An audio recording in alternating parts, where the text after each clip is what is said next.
Hey, what's up, everyone? How's it going? Happy Tuesday night. What's new, people? Oh, hello. Sorry if I was a couple minutes late there. I did the best I could to be on time. And up there says, damn, I hate being second to say yo. I don't think you were second, though. You're the only person I seen first. And it says, everyone, please give a thumbs up, aka like on the way through the door. That's right. Daniel Gagax, how you doing, buddy? Critter Sitter, how you doing? Looking good? AD, Sharon Tyler, how you doing? Ank, what's up? None of your business. What's up with your business? Renee Collins, hello. Hey, just Dawn, Soulless Ginger, what's up?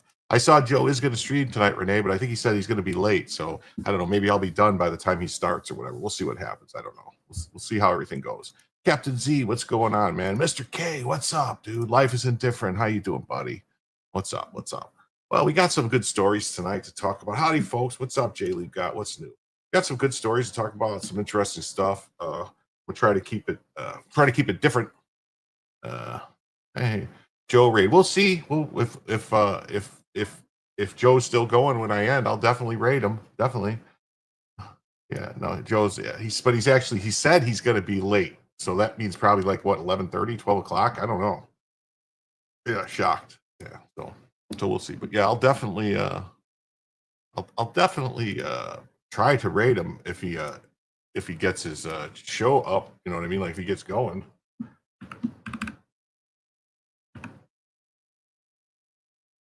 But he still doesn't have his he has no show set up yet, so I can't do anything till he sets the show up. So anyway, so let's get the show on the road. Hey, what's up? He said 12:15. Yeah, so we might be done by then. We'll see. Yeah, it's going to be tomorrow. Yeah. What's up, Catherine K? How's it going? Yeah, so we will see. So we'll start off with a little light reading here. It says that Peter Doocy shows President Trump the viral video of stuff being dumped out of the White House window. Trump says it's AI.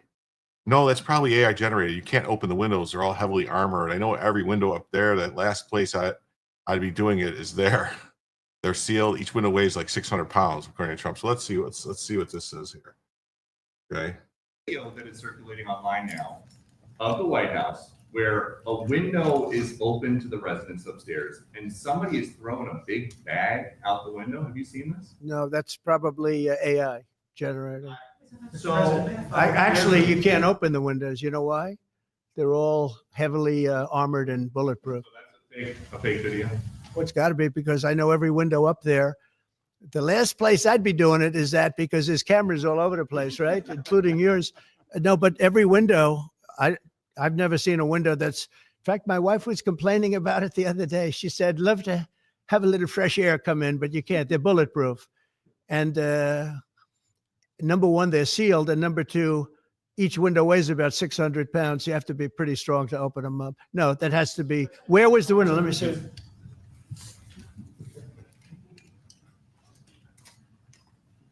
Maybe from the renovations? Which is the window? It looks like this is on the 15th Street side, I think. Yeah. So right here. Yeah, those windows are sealed. Those windows are they're all sealed. You can't open them. Yeah. So yeah, so there's that. And then this is the video in question. All right, so we'll show you guys what it is. I don't know.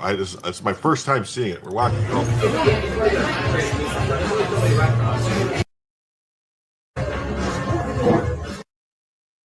All right, why is there music playing over this? Is what I would ask. Why is there music playing over this? Doesn't make any sense. What is that coming out of the window?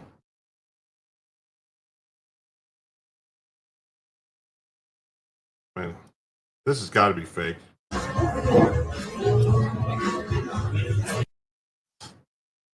mean, the mere fact that there's music playing over this recording this recording tells me it's fake. Hey, Ben Fadley, what's up, man? How you doing? How's it going, Terry? What's new? What's the what's? What's the haps? What's up with Joe? Nothing's up with Joe. Joe is supposed to be streaming later tonight. He says he's working on.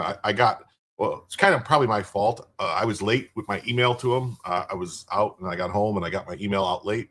So I think he got it around maybe 8:30, quarter to 9. So he probably doesn't have time to get his show prepped up and everything. He said he was going over the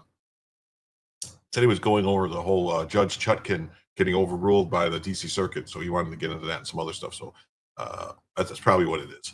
So, but he's definitely said he's going to stream tonight. It's just going to be late, probably after midnight. So maybe we'll raid him for a change.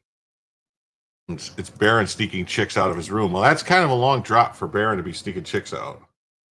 So I don't know. What are they going to show the same thing again? They're just going to keep showing the same bag going out, like on repeat.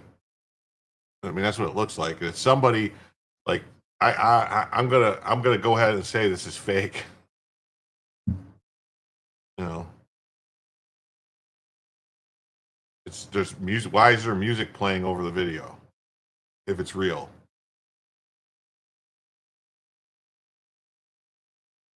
You know,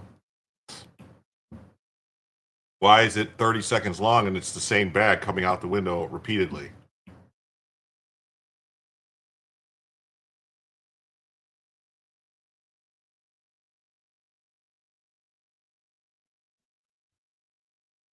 So yeah, I'm going to go ahead and say, and the fact that they even asked about this in a White House press, classic Trump. Here's the video Peter Ducey shows. Yeah, it's according to White House official, the culprit was a contractor performing routine maintenance while President Trump was away. Also, they're saying that this happened while Trump was away.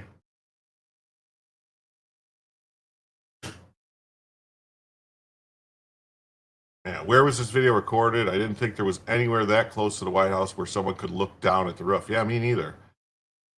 You could tell it's AI, such as a warped video. It's a bad attempt. Yeah. So who knows? Someone's claiming that this person's claiming that it was according to a White House official, the culprit was a contractor. I think that's bullshit. Who is recording this? How did they get this recording of the White House? Because if they were able to make this recording of the White House, they're able to take a shot at someone at the White House. And I don't think that's right. Oh, and then I wanted to show you guys something here just so you can see. This is the police chief. If you're in the UK and you make posts online, this is the police chief that's going to come get you. Ready? This is the police chief who will arrest you for memes. No kidding. All right. This be Deputy Chief Constable Rachel Swan. Look at that hair. I mean, what is going on there? Yeah, the windows are sealed and stuff. It's so fake. The windows are sealed. Yeah. I just don't get it.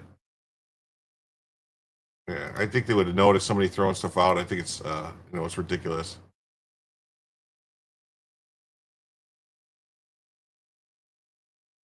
Yeah.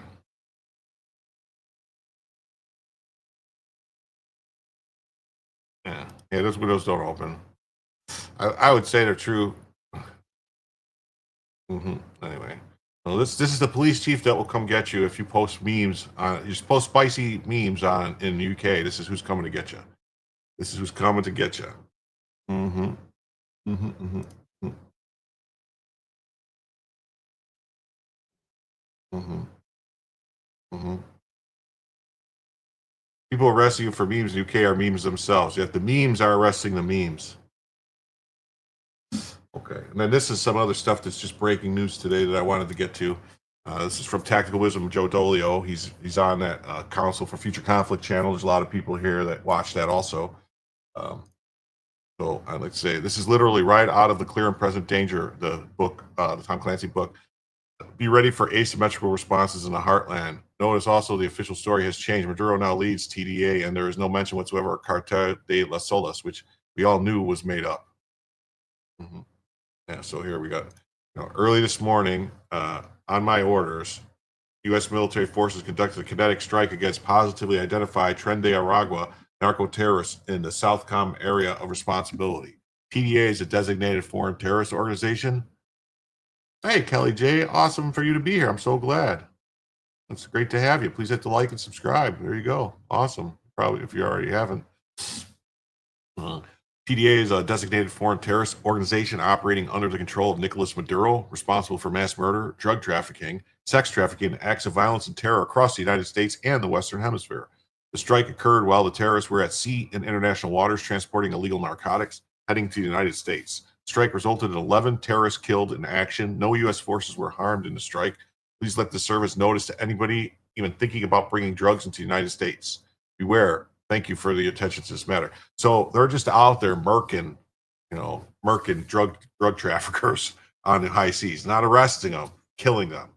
And I don't know. I mean, I'm wondering. I'm wondering how this all. I'm wondering how this all is going to play out. I think Joe might be right. We might be opening ourselves up for some attacks on the homeland, in the heartland. So here's a boat, and it's not really a. No. What happened? Here's a boat. All right. And it looks like I don't know. It's got 3 motors on it. So it's like some kind of skiff. It's a deep water skiff. It's got a very deep V hull. So it's used for transporting stuff on the ocean. Wow, and then it just looked like it just blew up somehow.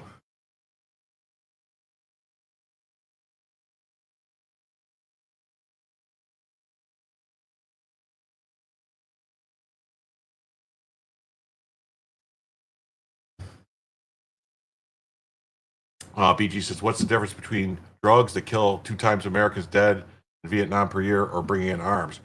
I think they're, here's the thing. I think they're within their rights to do it because they classify them as a terrorist organization. And so they can strike. I think legally, they're on solid ground legally because of the designations and stuff. I'm just saying that I don't know, me personally, what I don't know. Me personally, this is like one of the moral things where I'm like, man, is this really what we're doing now? But I don't know. And then Doge has, I'm not saying it's I'm no way am I saying that it's illegal or that they shouldn't do it. I'm just saying morally, I don't know how. I don't know. I got to really think about it. I don't know how I feel about it. If it's Yeah. And Ben says that's significantly less amount of death that would have occurred if the product had made it to its destination. That's true. That's true. But I mean, what if some of those, do we know if all those people on the boat were actually, maybe they were forced to be there? Maybe they're kidnapped. I don't know. Maybe they're, maybe there's, basically been like trafficked themselves and they're being forced to work. I don't know. That's all. I don't know. I'd say that's char grilled, definitely, not boiled. He's been watching these boats on the contraband shows. They carry as much as 2,500 kilos. That's a lot of dim. Yeah, wrong place at the right time. Yeah. I knew you meant boats. I can understand autocorrect. I'm very skilled at autocorrect. Sounds like liberal logic. No, I'm not. It's not liberal logic. It's just like,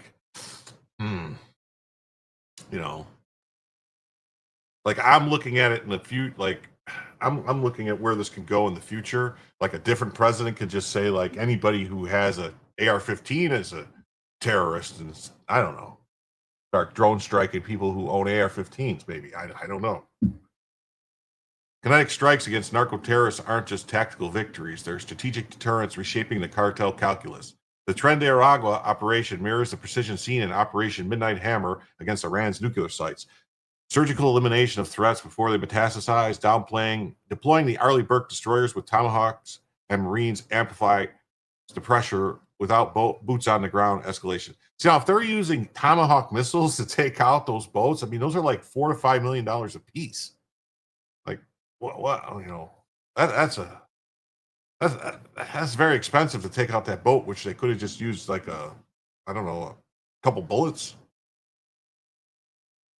Ben says that's what they have to do to stop it because nothing else is so far, right? Well, yeah, I guess we've tried just about everything else,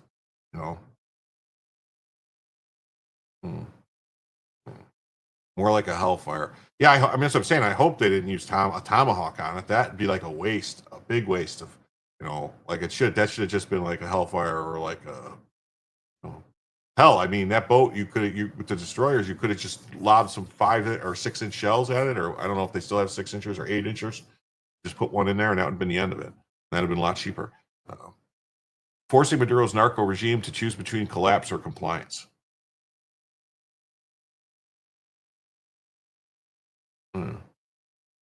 This isn't mere interdiction. It's systemic disruption targeting the financial arteries of cartels designated as terrorist entities under the 2025 executive orders. Just that's not a tomahawk. A tomahawk would leave a hole in the ocean. I think tomahawks, some of them only have a 250-pound or 500-pound bomb on them. I think, or is it 1,500? I don't know. Venezuela will claim that they were just a bunch of Maryland dads on their way to deliver baby formula. Well, maybe. Zandy says they're making it so public and showy to act as deterrents. Probably. And Ms. BG says, I'm a federal defender on a border state. We get 2 to 3 fentanyl deaths cases per month, where half my clients are illegals. Biden has been like a gold rush for my industry, but it's wrecked my country. Okay, well, I agree. Yeah, F them. Okay. Yeah, the pirates of Tripoli, yeah. It's a big bomb for such a small boat. Just saying, why not capture the boat and then get them to testify and have them say, yeah, we're working for Maduro. I don't know. We're working for Maduro or whoever we're working for, and then you charge them, and then we actually go in and get Maduro out of Venezuela. I don't know.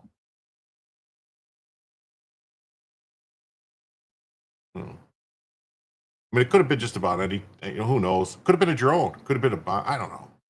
Incendiary shell. Like, yeah, it could have been, but that was looked too small to be like a 6 inch even. Like a 6 inch is pretty damn big when you think about it. Then you need to house them. Well, you house them at Guantanamo, Gitmo. Bring them to Gitmo. Bring them there. I don't know, or bring them to. Actually, you know what? You could just bring them straight to El Salvador because they were never technically in U.S. custody. It'd be like that's what the U.S. should do. Is actually if they were. Oh, that's a great idea. The U.S. should have El Salvador like work in a task force with El Salvador. That way, anybody they capture could just go straight to El Salvador.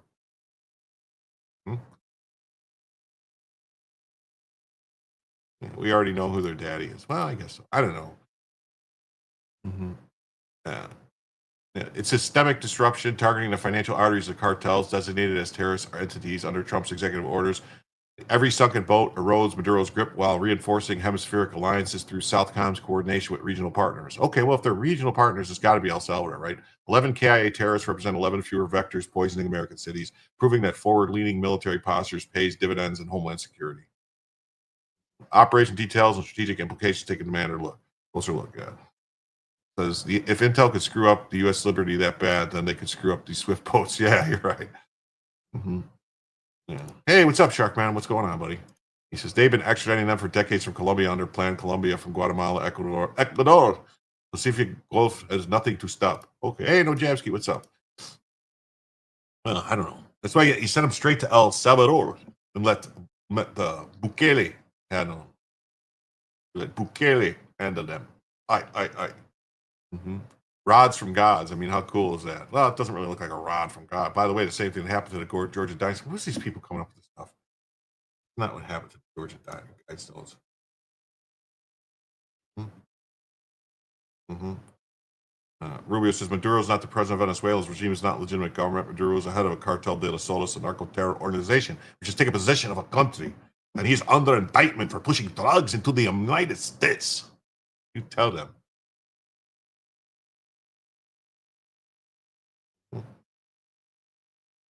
Don't know if you caught a little bit at the end of MFTD. He knew well he was nearly uniquely suited to penetrate Tren de Aragua, the Venezuelan gang wreaking havoc across American cities. However, he's not fully prepared to accept the fact they would first need to be introduced and validated by those who populated the ranks of TDA. Warwick's got a little something for TDA. Nice. I don't know what that means exactly, but it's time to end the threat. If that means they have to become visible to attempt to harm America, and they just become targets. Pull off the Band-Aid and stop 100,000 drug overdoses each year in America. You think money going is going to stop drugs? I've got bad news. It may reduce it. Well, they're not. They're sending drugs and criminals into the country as fast as they can to rob and kill Americans. Everyone at this point knows someone who has died from illegal drugs in the USA. I know multiple people that have died from drugs, from heroin, fentanyl, whatever specifically. How many thousands of TDA soldiers are in the country? Thousands. Was that a drone strike? No, I think it was a fighter. They said the same thing about the last 30 years of the war in the Middle East. We just bombed these goat herders. Be prepared for an attack on a homeland. Okay, no shit. Not quite the same. The average goat herder isn't organized like TDA. TDA is already carrying out ops here. AQ and the Taliban weren't. Swear at me if you want. I was just offering an opinion. Okay. And here we go. The boat should have did a zigzag. Hey, Miss Vicky May, how you doing? Choosy, what's up? Trump's forces strike Venezuela drug vessel, killing 11 cartel members. I should say 11 terrorists. Trump ordered U.S. military forces to conduct a lethal strike on a Venezuelan drug trafficking vessel in the southern Caribbean, killing 11 suspected members of the Tren de Aragua gang. The operation targeted a boat carrying narcotics linked to Nicolas Maduro's regime as part of a broader U.S. crackdown on narco-terrorism. With no American casualties reported, this action escalates tensions and underscores ongoing efforts to dismantle the international drug network. Hey, Kaz, what's up, Rock the Casbar? What's up, Gilly? How you doing tonight? Mm-hmm. Mm-hmm, mm-hmm, mm-hmm.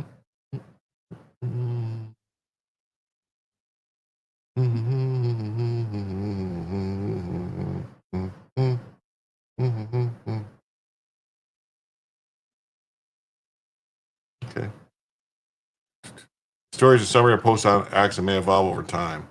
And here's on video, U.S. military forces conducted a strike against Tren de Aragua narco-terrorists. The strike occurred while the terrorists were at sea in international waters transporting illegal narcotics heading to the U.S. The strike resulted in 11 terrorists killed in action. Mm-hmm. On video, President Trump terminates 11 Tren de Aragua terrorists.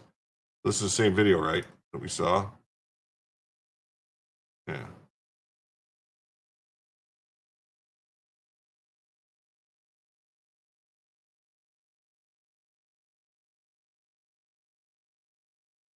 And I wonder, is that the two angles of the video? Is that because they were being monitored by more than one vessel, or is it was one the vessel that was going to drop the bomb, and was the other one? I wonder.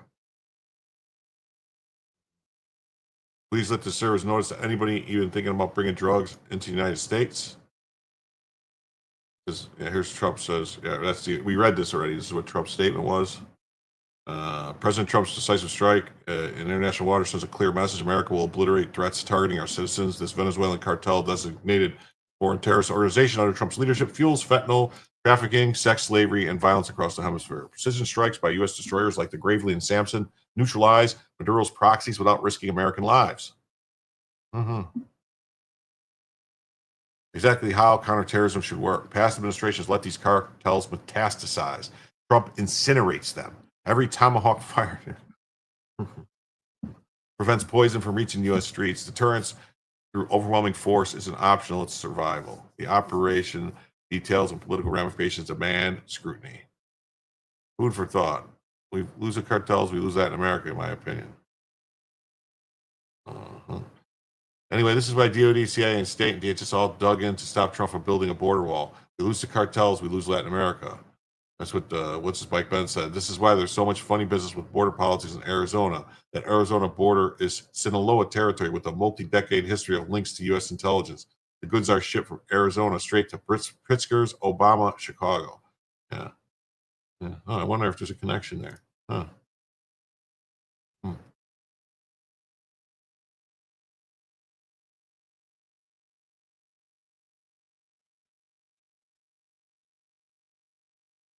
President of Mexico is going to be big mad. She just lost some of her cartel associates. Thank you. Okay. Marco Rubio posted the same video and then rapid response. Oh, we got Trump talking about this? Well, I'm gonna have to watch Trump talking about this. We just over the last few minutes shot out a drug carrying boat, and there's more where that came from. When you come out and when you leave the room, you'll see that we just, over the last few minutes, literally shot out a boat, a drug-carrying boat, a lot of drugs in that boat.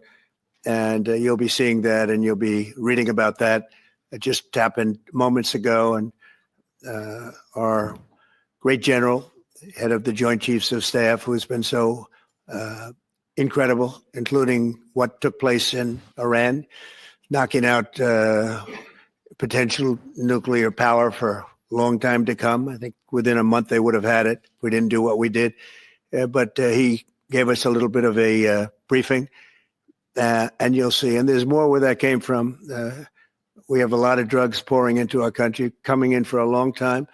And we just, these came out of Venezuela and coming out very heavily from Venezuela. A lot of things are coming out of Venezuela. So we took it out, and you'll get to see that after this meeting is over. Wow, that's cool. We get to see it after the meeting's over. The good news travels fast.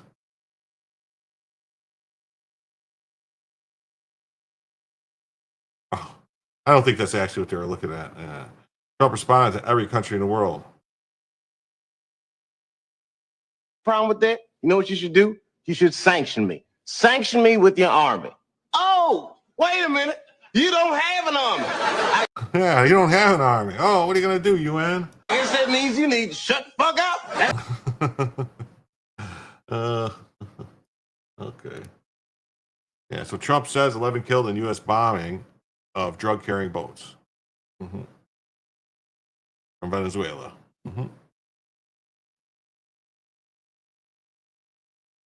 President Trump. Why does it do that? Why does it jump on me? President Trump dramatically revealed Tuesday that U.S. military killed 11 people on a drug-carrying boat off the coast of Venezuela, days after deploying warships to the coast of the South American country. We just over the last few minutes literally shot out a boat, a drug-carrying boat, a lot of drugs on that boat, Trump told reporters in the White House, in the Oval Office, adding that he'd just been briefed on a mission by General Dan Raisin Kane, chairman of the Joint Chiefs of Staff. I don't think he spells it like that. I don't think he spells it like raisin the fruit. I think he spells it like raisin, like raisin hell. Anyway, hey, good evening, Barbie World. How you doing? How you doing tonight? What's new?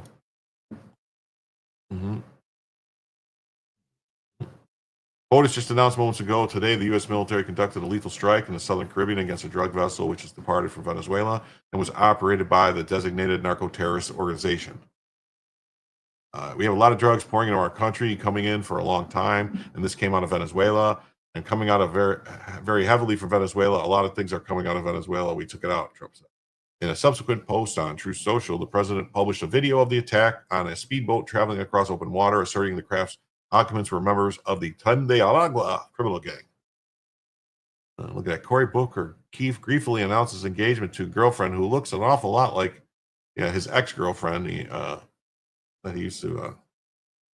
Oh, what's this? It says the Tony Show was awesome last night. Jim tells you Rob Schneider was a boss. Cool. Awesome. Yeah, definitely his beard. Anyway, oh, Barbie World with a $20 super sticker. Thank you so much. That's definitely going to come off the goal. Let me fix that real quick here. So let me do this. Let me do this, and we're going to do this and this. I'm going to save, and then we're going to show. All right. And screw it.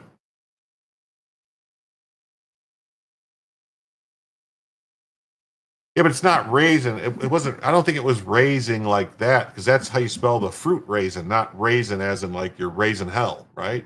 Isn't that RASEN or?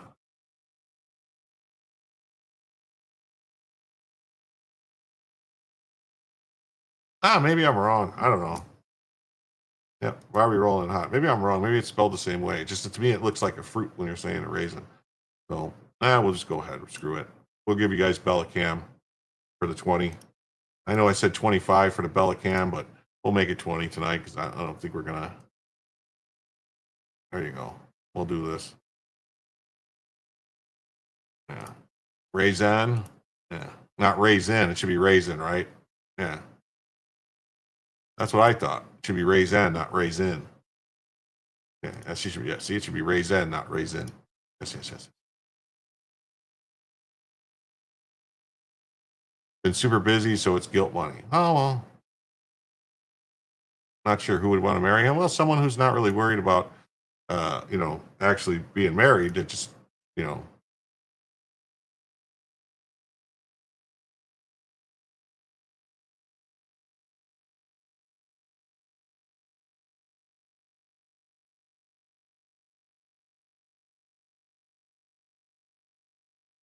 all right. Any word from Venezuela? I haven't heard anything from Venezuela yet. I mean, it's spelled Razin. Yeah, that's what I thought. Like raise, like raised. Like that you're gonna raise something. Like which when we destroyed it, you raise it, which would be RAZED, right? Raised. Or is that Raz? I don't know. Anyway, this is not a spelling show. Never mind. TDA is a designated foreign terrorist organization operating under the control of Nicolas Maduro, responsible for mass murder, drug trafficking, sex trafficking, acts of violence and terror across the United States. The strike occurred while terrorists were at sea in international waters supporting illegal narcotics heading to the United States.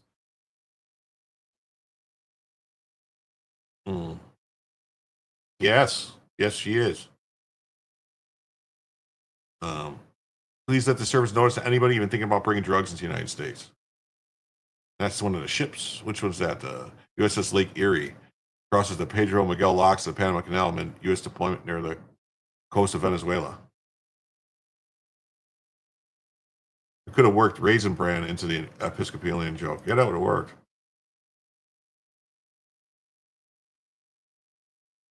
No, I think it's RAZIN like this. This is the how it's spelled. RAZIN is on his call sign. Raisin.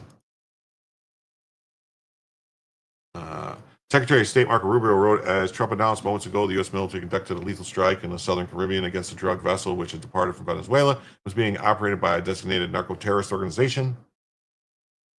The first known attack on a cartel since Trump authorized the military to carry out such operations earlier this year. The region is a major exporter of cocaine, but initial statements did not reveal the type of drug or drugs that the boat was carrying. Well, listen, that boat was carrying cocaine and probably fentanyl.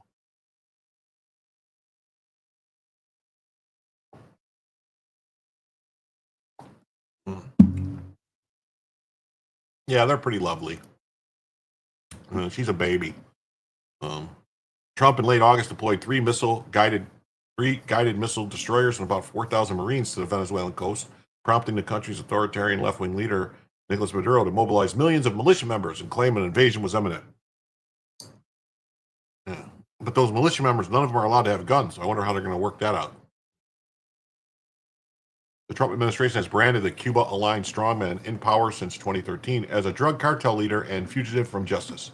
The U.S. government in early August offered $50 million rewards for information leading to Maduro's arrest. Now, I think he was already wanted and listed as a drug, all that stuff before Trump was in office, if I'm not mistaken. Hey, there's 71 people here. If you haven't already, please hit that like button.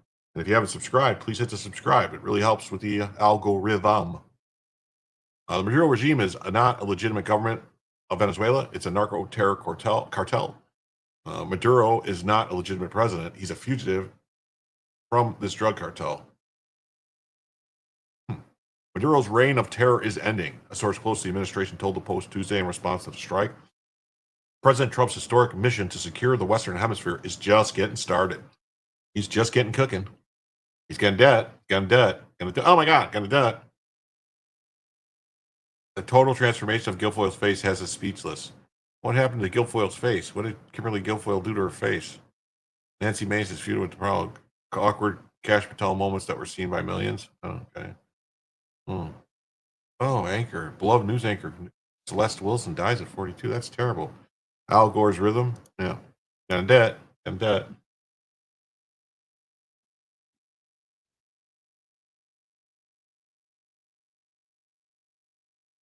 since we were talking about Arizona, I thought I'd bring this up. Election integrity. Maricopa County is moving to permanently delete senior staff emails from 2020 to 2022 elections, blocking potential DOJ civil rights probes. The recorder's office warned County Manager Pokorski that the election's IT chief planned deletions violate Arizona law and county policy demanding preservation of records. It's right here. It says, "It come to the attention of the elections. ETI currently holds an archived email records for previous Maricopa County recorders. We have been informed that the elections ETI has determined these records have no historical value and all retention periods have expired and that they may be destroyed. We feel that this would be violation of ARS, Arizona, whatever statute. And by the time our office has formally requested that these records not be destroyed for the following reasons. There are outstanding public records requests that may require these archived emails. Archives containing emails from previously elected officials and senior staff. The archives include correspondence related to historically significant events, including the 2020 election. Maricopa County Attorney's Office has time to review records retention for elected offices. Currently, our staff does not have any access to those records, nor are they in our custody. Should elections ETI proceed with destruction of any portion of these archives, we request written notifications that include a detailed description of the records destroyed, the name and title of the person authorizing the destruction, the date and time the destruction occurred, and the method and process used to destroy the records." Man, bear, pig. We further request any destruction of records be authorized in writing by a senior county official and provided to us. Yeah, this is Maricopa County Recorder.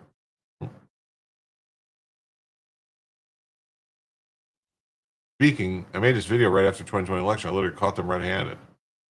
Okay, says, why did Maricopa County delete voting information? Yeah, they do all types of weird stuff. What's this? They put music over stuff just to be jerks. That's crazy. Oh, what is this?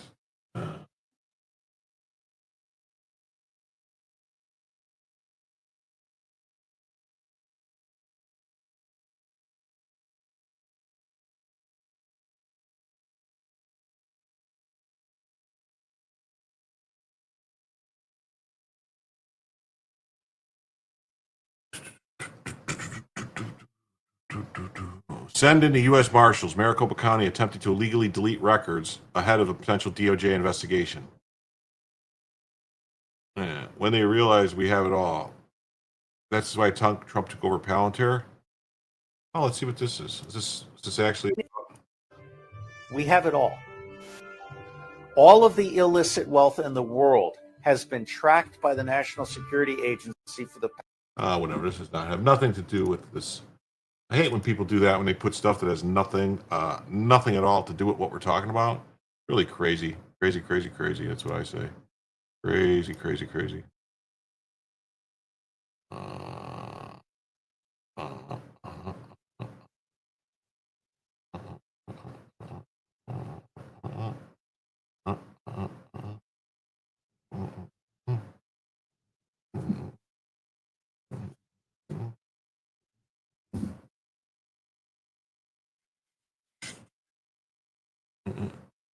Send in the marshals. After locking out the new county recorder out of the system, Maricopa County is attempting to illegally delete records ahead of a potential DOJ investigator. So the new recorder of records, they locked them out and won't let them see the records. Well, that seems like they're admitting that they're corrupt, right? What it seems like to me. Like they're really like they're really up to something. Maricopa County officials are attempting to delete emails that relate to the 2020-2022 election, as well as irregularities in the 2024 elections amid potential investigations by the Trump administration. And looking into the election fraud. A letter to the Maricopa County manager, Jen Apakorski, newly elected Republican County recorder Justin Heap, sounded the alarm on Maricopa County Enterprise Technology and Innovation Department's plan to delete the archived emails from previous administrations. What's this? 0.5. Yeah, there's Bella. She's just sheeping. A little slow tonight. Yeah, it is. Interesting.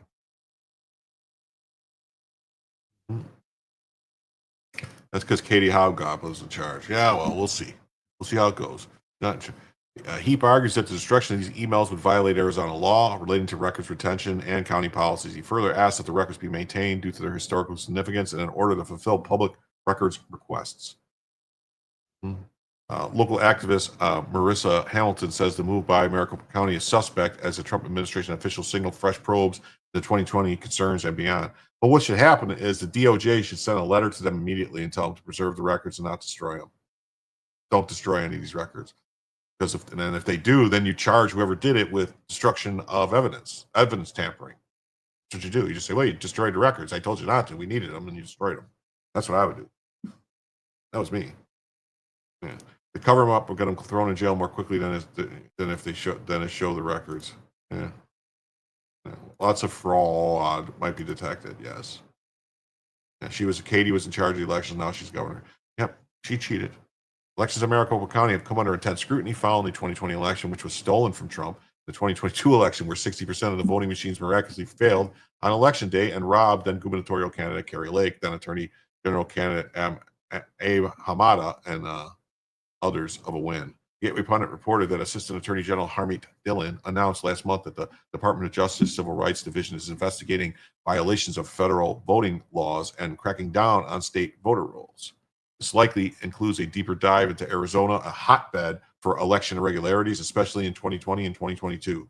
Previously, U.S. Rep. Abe Hamada, whose 2022 election was stolen by just 280 votes, also told the Gateway Pundit that he met with FBI Director Kash Patel and signaled that FBI is looking at what happened in Arizona. I'm still seeking justice. I'm just going to say, stay tuned to see what happens. We haven't forgotten, Hamada said.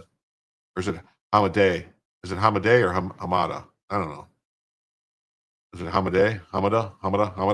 I don't know. Later alerted the Department of Justice to potential illegal activity in Arizona and several western states after a whistleblower came forward with credible claims of election security violations involving the Arizona-based ballot printing firm Runbeck Election Services. Runbeck, which surely has email correspondence with county officials, allegedly commingled blank ballots with voted mail-in ballots in a warehouse during the 2024 vote counting process. The shady private entity funded by leftists transports and scans Maricopa County mail-in ballots with no chain of custody and little oversight before they are processed and counted by the county. What? How's that even legal? There is no chain of custody if some private company has them. That's not how it's supposed to work. Additionally, just last week, it was revealed by Director of National Intelligence, Tulsi Gabbard, that documents related to the corruption in the 2020 election were found tucked away in the back of safes in random offices and burn bags. The evidence of election fraud is expected to be made public shortly. Yeah, they went back to $5.99 Inc. because it's the beginning of the month, and I was giving away membership, so I had to turn them back up to $5.99. So that's what happened there. The evidence of election fraud is expected to be made public shortly. Emails also include collusion between Maricopa County officials and cybersecurity and infrastructure security agencies to censor so-called election deniers. The Gateway Pundit's reporting on Maricopa County elections. Yeah, lots of cartel money goes to the Dems there. Yeah, I'm pretty sure that I've heard and I've read that Ruben Gallego is related to the Thin Man who used to run the Sinaloa cartel. Gallego, the first head of the cartel. You know, like his name was Gallego. They're related. Mm-hmm. Yeah. Go figure. Furthermore, this comes amid an ongoing fight between the county recorder's office and the board of supervisors after they previously stripped the recorder of election oversight duties. Recorder Heap says a quick and secretly executed shared services agreement was collusively entered by Rhino former Republican recorder Stephen Richter and Rhino Maricopa County Chairman Thomas Galvin. In a statement, he said the agreement created months before he took office was designed to do only one thing: keep me from fixing Maricopa County elections. Yeah. Oh yeah, CCP money is there also. Mark Kelly's part of the company that sent the weather balloons. Yep. Yeah, he is. Yeah, he's a real piece of work, them guys. Mm-hmm. The shared service agreement also transferred control of all information technology servers, emails, archive, and record custody to the board, essentially locking Heap out of access to his own office's records. Notably, Heap is now unable to access records from the previous recorder's administration, which still face public scrutiny.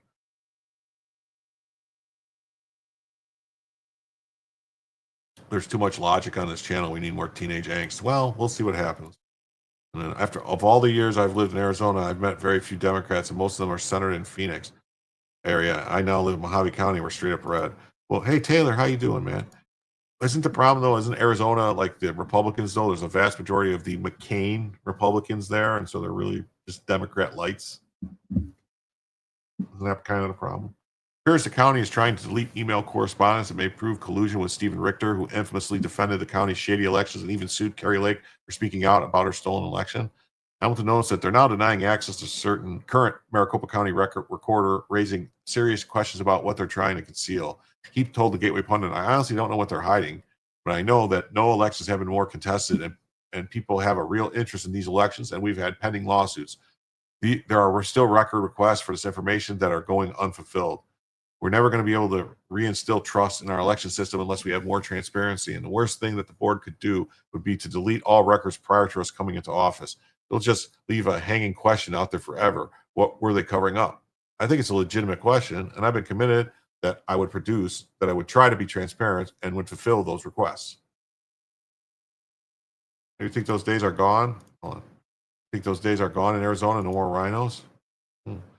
Okay, well, I hope so. Now it looks like the board is actively trying to get rid of these before either I or the public has an opportunity to remove them ourselves.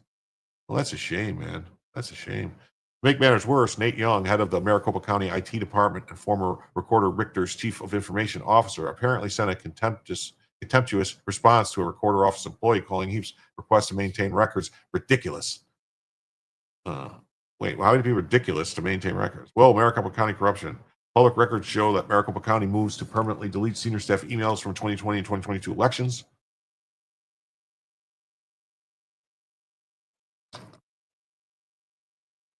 This is a developing story, and the Gateway Pundit will continue to provide updates. And Jim Tell will continue to tell you those updates when he finds them.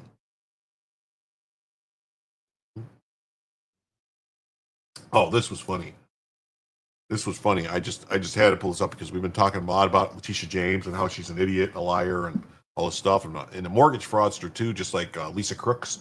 But anyway, New York Attorney General Leticia James appeared at a campaign rally for Mamdani and claimed that he was born and raised in the Bronx. This is more false than the mortgage paperwork the AG allegedly falsified to obtain better rates. Mamdani was born in Uganda into an Indian family. The family immigrated to South Africa when he was 5 years old, and then to the United States when he was 7, settling in New York City.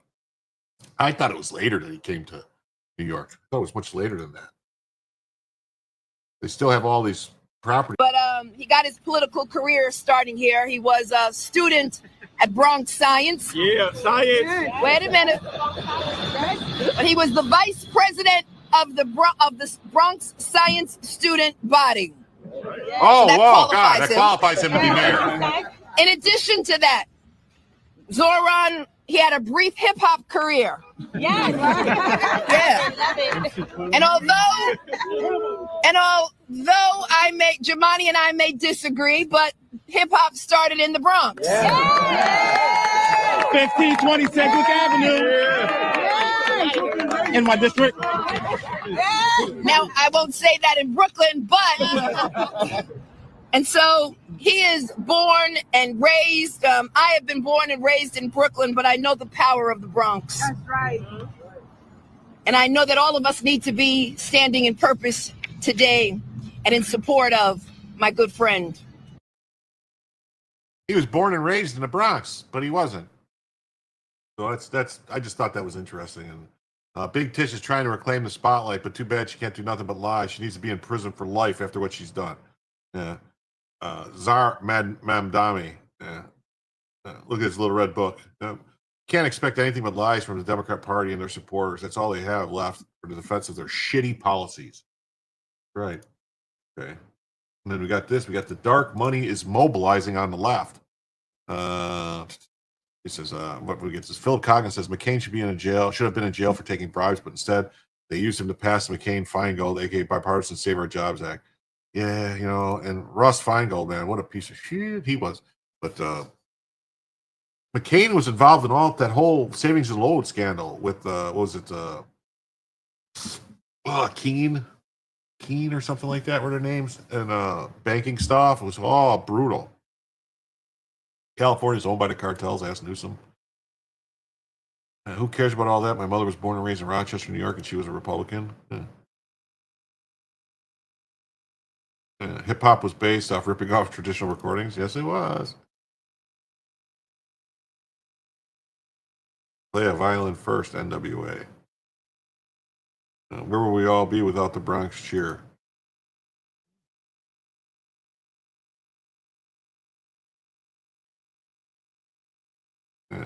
Hip hop is the art of sampling music done by real artists and musicians, lately making it shitty. So yeah, so on Newsmax, the Right Squad last night, I hit on Chorus, a project of 1630 Fund, a dark money Arabella Advisors nonprofit, which is paying leftist influencers. Chorus says it's no strings attached, but count me skeptical. Ever pay for a friend? I bet it didn't turn out too well. But that's not stopping Democrats. A new report says a liberal dark money group is paying Democratic social media so-called influencers thousands of dollars a month to promote leftist messaging online. These influencers allegedly could get up to $8,000 a month, about the average rent for a studio apartment in New York City for these childless cat ladies. Now, Tyler, you wrote one of the books about this, The Woketopus. I want to say today's my friend Lindsay Weigo's birthday. She didn't pay me $8,000 to say happy birthday. Tell us what's going on here.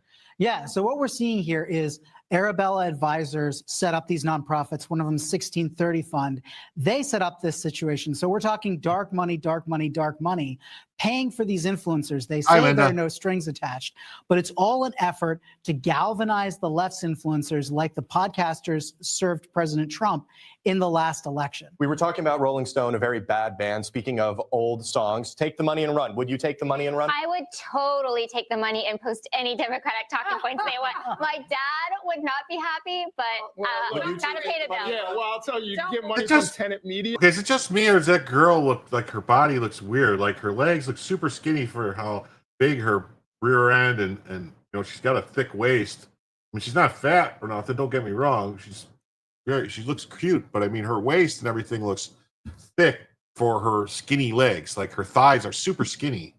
She looks like she's got a big butt and a little bit of a belly there. Maybe she's pregnant. I don't know. Maybe she's pregnant. Who knows? Which is tied to the Russians, and they gave Tim Pool and all those right-wing influencers all the money they wanted, much more than $8,000. Republicans do this. Oh wait, so this guy just claimed that Tim Pool took money from the Russians. I think that's slander. I don't think that was ever proven that Tim Pool took any money from any Russians. Just FYI. Yeah, exactly. So tenant meeting. Well, have a good night with your actual friends who you Address? hopefully aren't paying $8,000 to spend time with, Okay, because it's that's just all we address? got for All right. tonight. That is that. A All right. special thanks to tonight's squad. Oh, okay. Mm-hmm. It sounds harmless when framed as desperate leftists trying to pay for friendship. But let's remember how much alternative media, specifically a long-form podcast strategy, bolstered Trump last year. Easy, Jim. I was not saying in no way was it insulting to her. I was just saying it just something it almost looked like something was off with the photo, like something didn't look right. Like her legs looked too skinny for that. She had a very voluptuous posterior is what I was getting at. And her legs did not match. Like I would expect a little thicker legs for that size of rump. That's all. Didn't look right to me. That's all. No. I wasn't in any way trying to be insulting. And believe me, I wouldn't kick her out of bed for eating crackers. Although I didn't see her face really. But then again, I don't know. Trump's podcast strategy has him well positioned to win. Mm-hmm.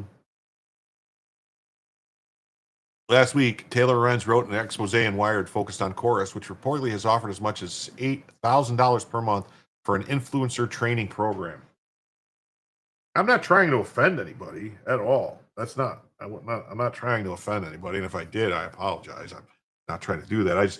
When I was looking, and then it almost seemed to me like the camera focused on her for a second, like to say, look at this, so they wanted me to comment on it.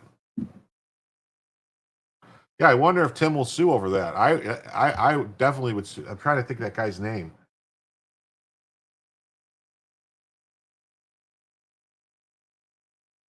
Pat Hacker says she is sitting so her thighs wouldn't be flat and fattened by sitting on them. Okay. All right. I don't know. I just looked like. So you think maybe she was hanging? Maybe it's the way you're right. Maybe it's the way she's sitting, like she's like hanging off the chair. She's not sitting back in the chair. Well, thanks, Mark. I'm glad I didn't offend you. I was worried about that. Okay. If anyone is offended, they're doing it deliberately because they want to be offended. He says, as a woman, I have to say those plump buttocks just look ridiculous. It did look plump, right? That's what I'm saying. That's all I'm saying. It looked like she had and like maybe the dress, I don't know. Like she's very attractive though. It's a female trick.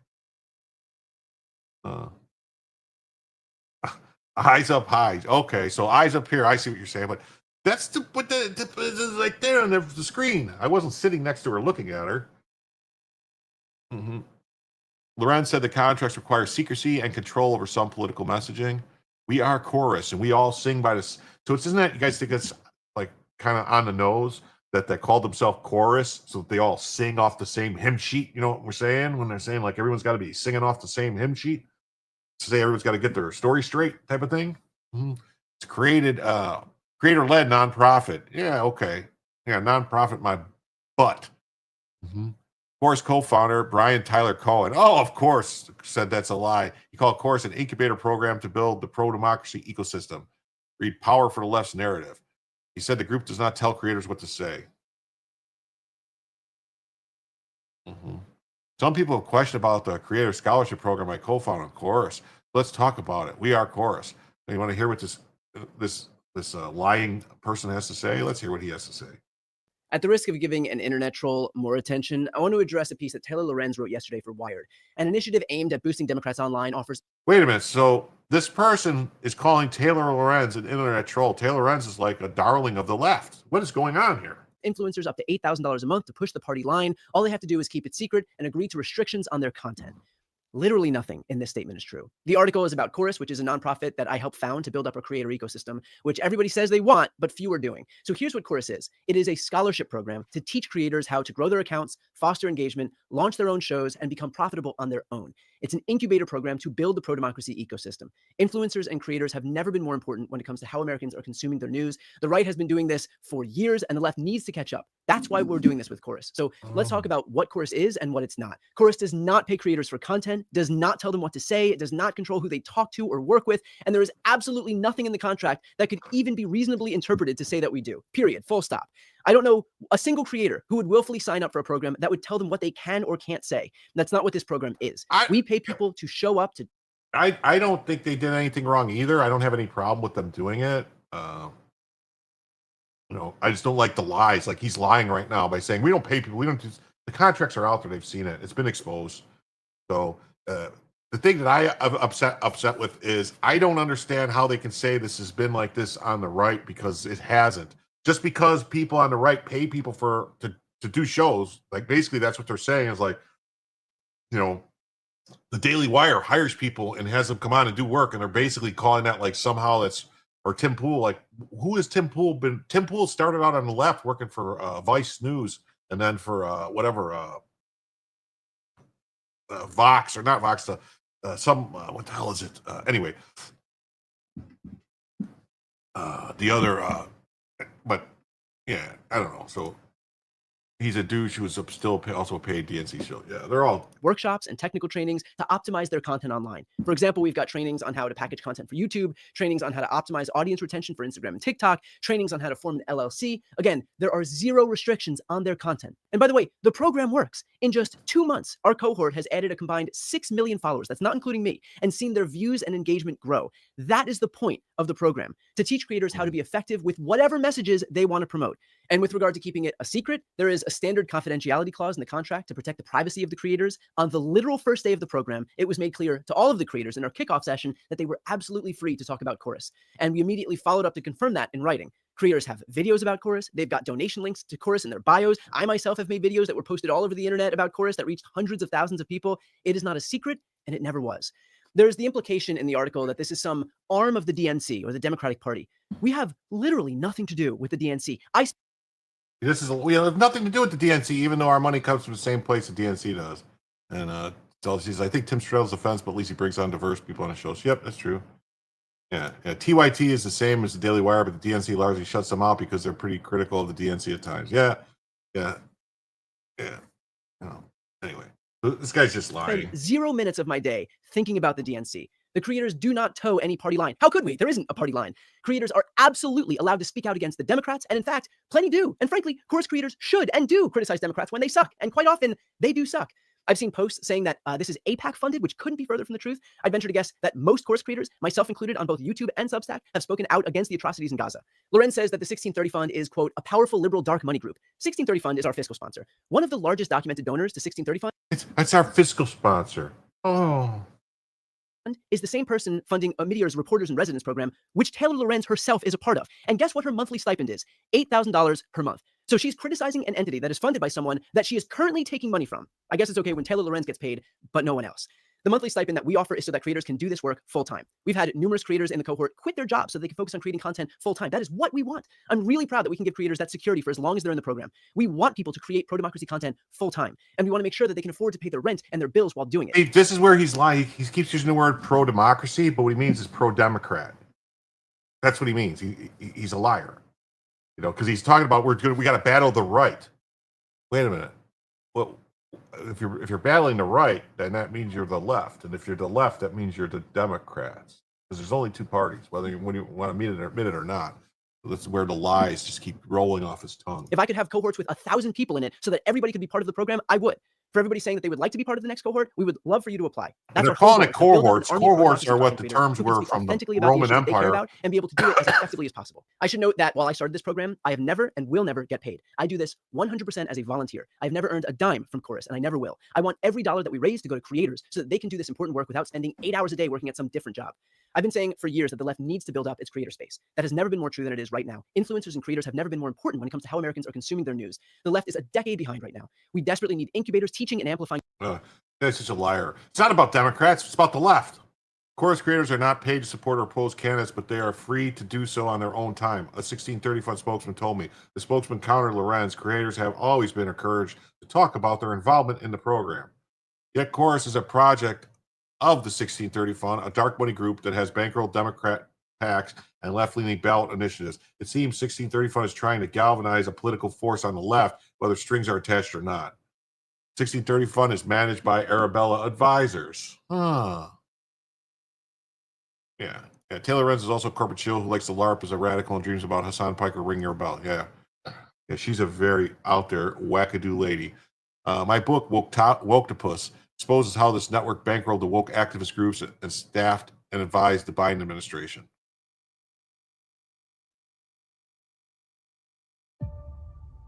Who's really in control in Washington? How can the president of the United States, someone who wields immense power, be pressured to step aside? This summer, Americans across the country learned that the real power in Washington does not reside in the Oval Office. That nice Constitution you learned about in school, with its nifty checks and balances, that one that tells you how the government works, that's a lie. Instead, a far-left network of donors props up a system of woke nonprofits that infiltrate and advise the federal government, sometimes in direct opposition to the president. I call this governing behemoth the Woketopus, and it's the subject of my forthcoming book, The Woketopus, the dark money cabal manipulating the federal government. My book follows the money behind the woke pressure groups that are really calling the shots in Washington. You'll learn about the funding network that goes far beyond George Soros. Soros' son, Alex, now runs his father's Open Society Foundations, and he admits he's even more political than his dad. He's engaged to former Hillary Clinton aide Huma They're married Abedi, now. and he They got married. bragged about meeting with vice presidential nominee Tim Walz at the DNC.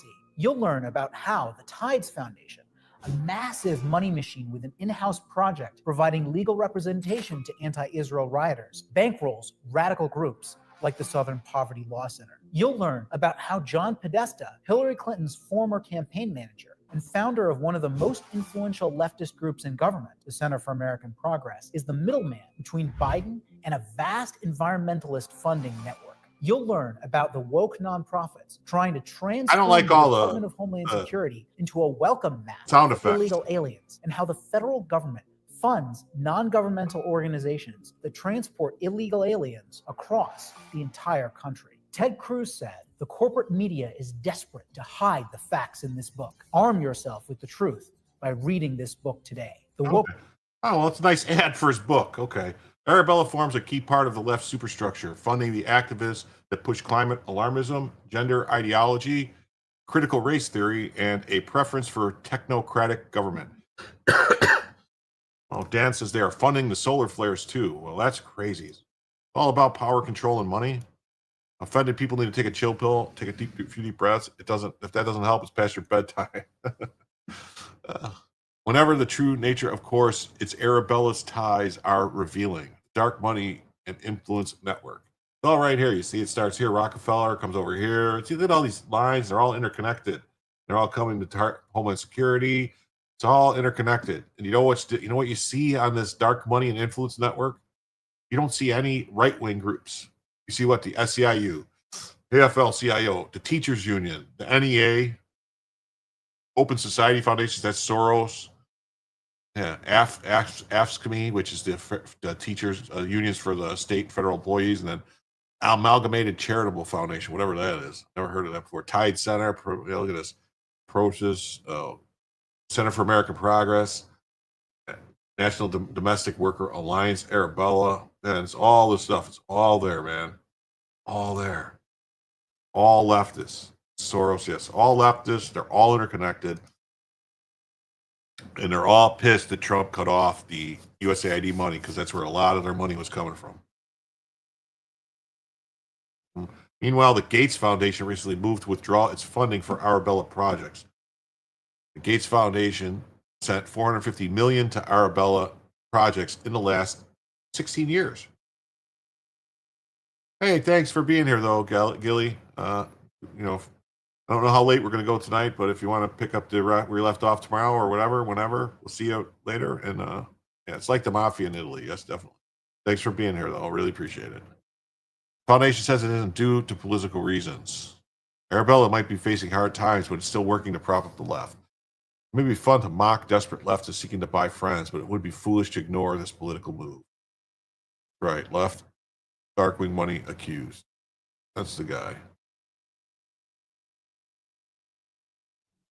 Left-wing dark money outfit accused of trying to buy social media influencers. Huh. One of the most influential left-wing dark money groups stands accused of trying to buy social media influencers.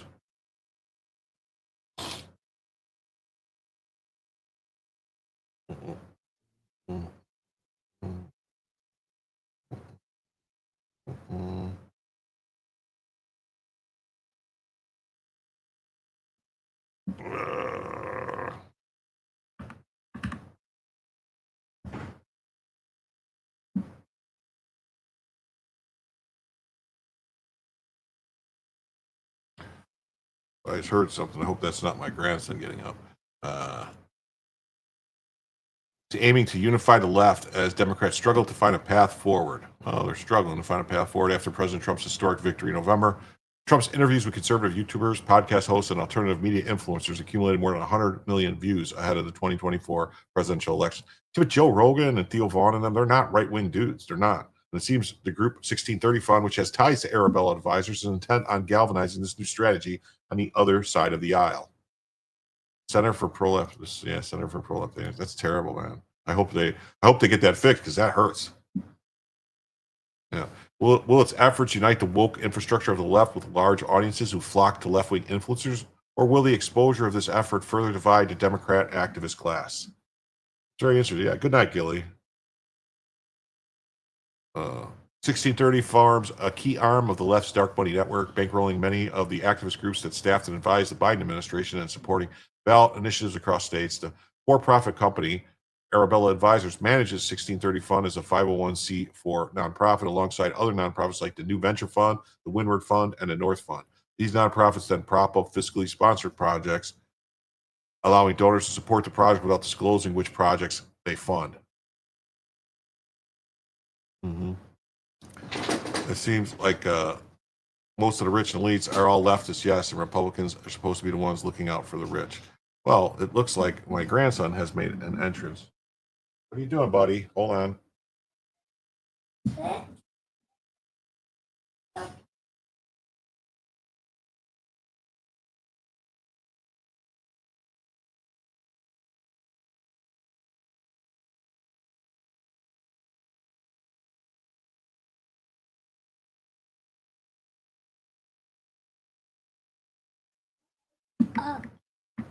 Nope. So the 1630 Fund spokesman confirmed that the Daily Signal that Chorus is fiscally sponsored project of the 1630 Fund. 1630 Fund has become a fiscal sponsor of Chorus in April of 2025. The fiscal sponsorship is a very common model for nonprofit work in our case. It allows us to provide a shared operational home to new progressive nonprofit projects like Chorus. This model enables these projects to focus their programmatic goals while STF provides administrative services such as compliance and human resources. So I have to ask you guys to give me a minute here. Let me put him back in bed. All right, I will play something, play some kind of a video. I think, let's see, video file. Stop. No. No. Hold on. Stop. No. Stop. No. Yeah. Stop.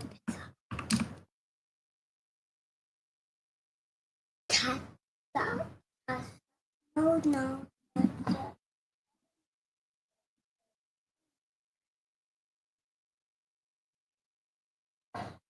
That no Peter Winky. Peter. Hold on, buddy. Do that no Peter? Yeah. Peter. Do that no Peter? Yeah.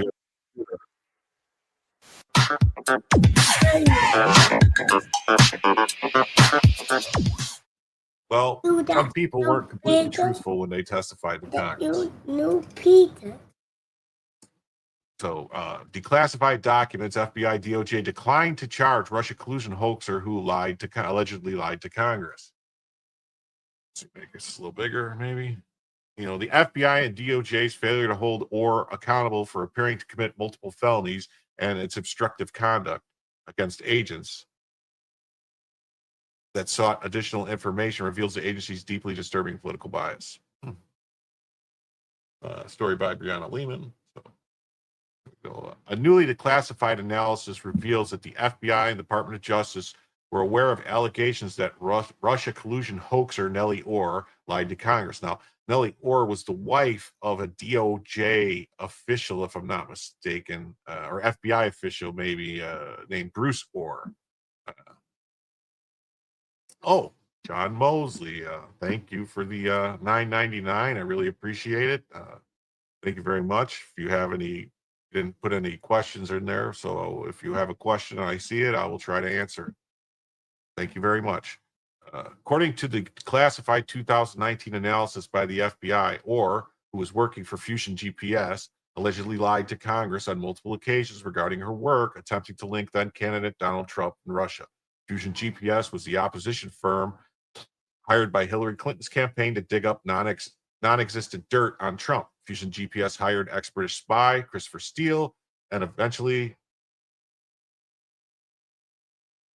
compiled what became known as the Steele dossier. Yeah.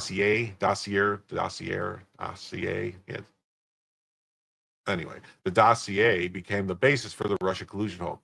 Yeah, so Christopher Steele's the guy who came up with all this stuff about like Russian ladies of the night in hotel rooms playing what's in common parlance is called water sports. I don't want to get into what it really is because that's kind of gross, but they made up all this stuff, and most people should have saw what it was. I think a lot of people did, but they kind of just played into it. They had people saying stuff like, "Oh, Trump's probably been a Russian asset since since 1987 or something," which would have made him a Soviet asset. But that's besides. Orr's husband, Bruce, was an associate deputy attorney general at the DOJ. Yes, he's with DOJ at the time of Orr's employment at Fusion GPS. Orr and her husband testified before the House Committee on the Judiciary and House Committee on Oversight and Government Reform in 2018 as part of the committee's investigation into the Russian collusion hoax. Hey, JD. Hey, Kevin. Then Rep. Mark Meadows of North Carolina filed a criminal referral with the DOJ alleging that Orr knowingly lied to Congress during her testimony. According to the newly declassified report, Orr testified that she would not have any knowledge of what was going on in an ongoing investigation at the DOJ, nor would she have any knowledge of the Department of Justice's investigation on Russia. But emails reveal Orr shared her research with DOJ prosecutors that she was tracking corruption developments in Russia and Ukraine. Wow, they said corruption developments in Russia and Ukraine. I couldn't believe that there would be any corruption in Ukraine. Could you guys believe there's corruption in Ukraine? I mean, Russia, sure, but Ukraine? Come on. Orr also provided a thumb drive containing all... Shut up, dog. Sorry.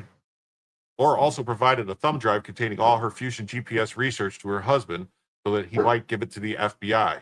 As previously reported by the Federalist Margot Cleveland, Bruce testified that after the FBI launched an investigation into the Trump campaign, his wife handed him a flash drive consisting of the Trump-Russia research that she had compiled for Fusion GPS. Bruce passed Nellie's opposition-funded research on to the FBI.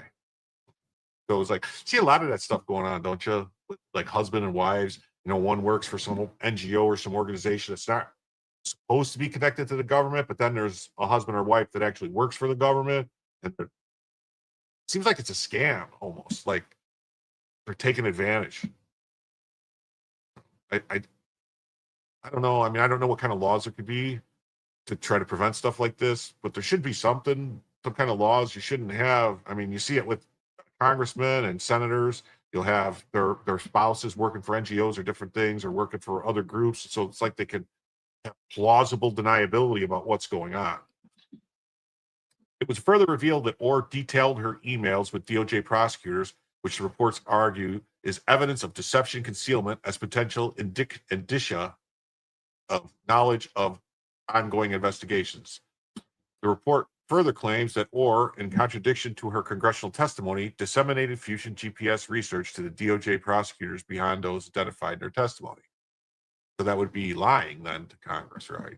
The subject matter research by Nellie Orr in furtherance of her Fusion GPS position was found in a Fusion GPS document provided to the FBI with the intent of predicating investigative activity, the analysis states. Orr also testified that according to the analysis, she did not discuss her Fusion GPS research before the fall of 2016, except with her husband, Christopher Steele, and an employee of Steele. Orr's emails, however, reveal that she frequently forwarded open source research on Russian organized crime figures, Trump, Paul Manafort, and developments in Ukraine with implications for the Trump campaign. The analysis states, or was allegedly in communication with 3 DOJ prosecutors as well.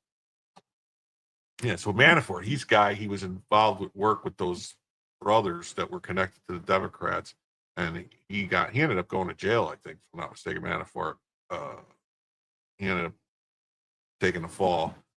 Report further alleged that Orr, in direct contradiction to her testimony, took 6 ham radio classes and an exam during the time she was employed by Fusion GPS. Ham radios allow communications internationally without a cell signal.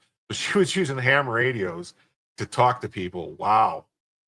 Also, shortwave radio is also known as, I mean, it's generally not a bad idea. Anybody out there, you might want to learn how to work a ham radio, CB radio. They're all basically the same thing, but ham radio has a little bit larger antenna, gets further broadcast.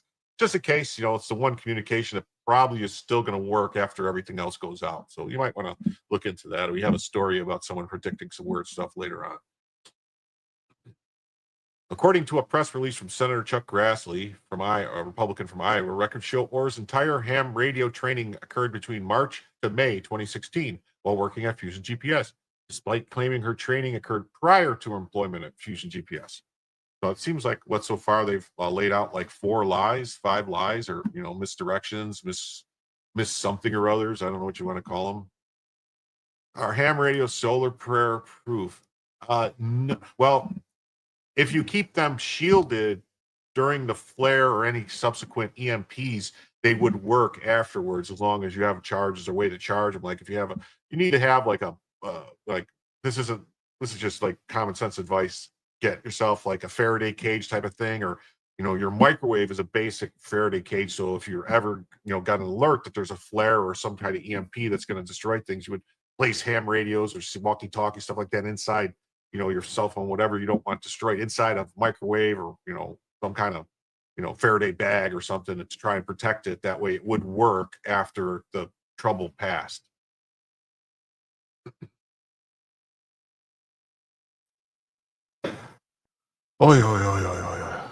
Despite I Orr's apologize, alleged lies, everybody. DOJ and FBI chose not to pursue charges against Orr. Well, they don't. They only seem to pursue charges at. Sorry about it, but after sorry people about that have.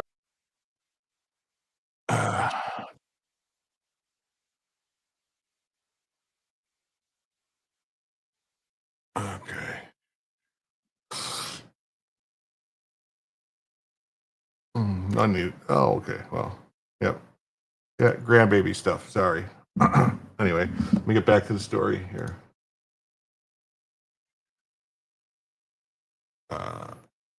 So the 1630 Fund became a fiscal sponsor for Chorus in April. The fiscal sponsorship is a very common model for nonprofit work.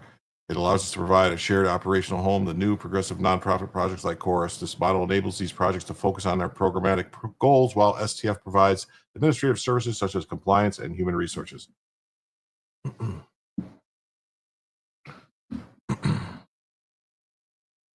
The 1630 Fund's Chorus. Stuart Perlmutter, maybe it's Perlmutter. Oh, maybe that's how you spell Perlmutter. The former communication director for Representative John Yarmouth founded Chorus in November. Perlmutter has previously launched Good Influence, a for-profit influence marketing agency aimed at helping content creators connect with left-leaning causes. Perlmutter co-founded Chorus and Democratic influencer Brian Tyler Cohen, who has more than 4.6 million YouTube subscribers. Chorus reportedly claims that its initial creator cohort has a collective audience of more than 40 million followers and more than 100 million weekly viewers. Well, we shall see about that. How long it can go for. So.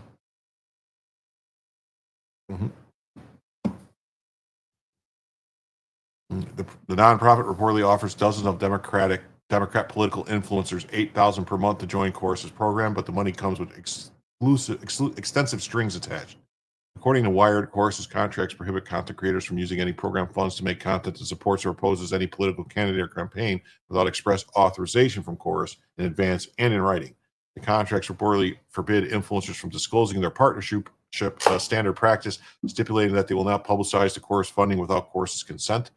Contracts also reportedly give Chorus the ability to force creators to remove or correct content based solely on the group's discretion if the content was made at an event organized by Chorus. And according to a fundraising deck Wired acquired, Chorus aimed to build new infrastructure to fund independent progressive voices online at scale. The creators are expected to attend regular advocacy training and daily messaging check-ins. Democrat content creator Keith Edwards has described the program structure as predatory. This is a YouTube video. So the thing that I found fascinating about your book is that in the past, I've looked at and talked about dark money and the groups, Arabella Advisors, George Soros, all this kind of stuff, defund democracy, or whatever it's called, demand justice. But for the first time, and this is why I was referencing the map that's in your book, you show the groups. My grand chart, I call it, and then you have 4 massive blocks. Actually, I think it's 5 massive blocks for each of the different influence campaigns, where a lot of woke activist groups are in these groups. And then I have these lines. They're all over the place, alarmist groups. And then she went in. Anyway, so the 1630 Fund's response, the 1630 Fund defended Chorus's work in a statement to the Daily Signal. Chorus is doing crucial work to spread pro-Democrat messages to Americans. They keep saying pro-democracy, but it's not. It's pro-Democrat. Creators working with Chorus have always been encouraged to talk about their involvement in the program. Chorus creators are not paid to support or oppose candidates, but they are free to do so on their own time. It's just a bunch of mumbo jumbo. And this Brian Tyler Cohen's response, he's responded to Lorenz's claims and a scholarship program to teach creators how to grow. It's an incubator program to build pro-democracy ecosystem, pro-Democrat. Like anytime they were the word democracy, just remember they mean Democrat. Chorus does not pay creators for content, doesn't tell them what to say. Sure, it doesn't. Yeah. There are 0 restrictions on their content. He acknowledges the program has a standard confidentiality clause, and they can't talk about that. Even if Lorenz's claims are based, this course represents an attempt by the donor class to organize social media influencers towards the left's goals. And I don't think her claims are to be ignored. I really don't. In short, the left's dark money network funds a system of woke. After the woke activist class dominated the Biden administration and turned off the country, leading to Democrat Kamala Harris's defeat in November, moderate-leaning Democrats have launched futile efforts to distance themselves from toxic Marxist brand and gender ideology. Buddy, what are you doing? You got to go to bed. It's not time to play cars. Put that card in the bucket. Put these cars in the bucket? Put. All right, let's go. I'll put them in the bucket. Let's go. Let's go. All right. Oh, 1 second.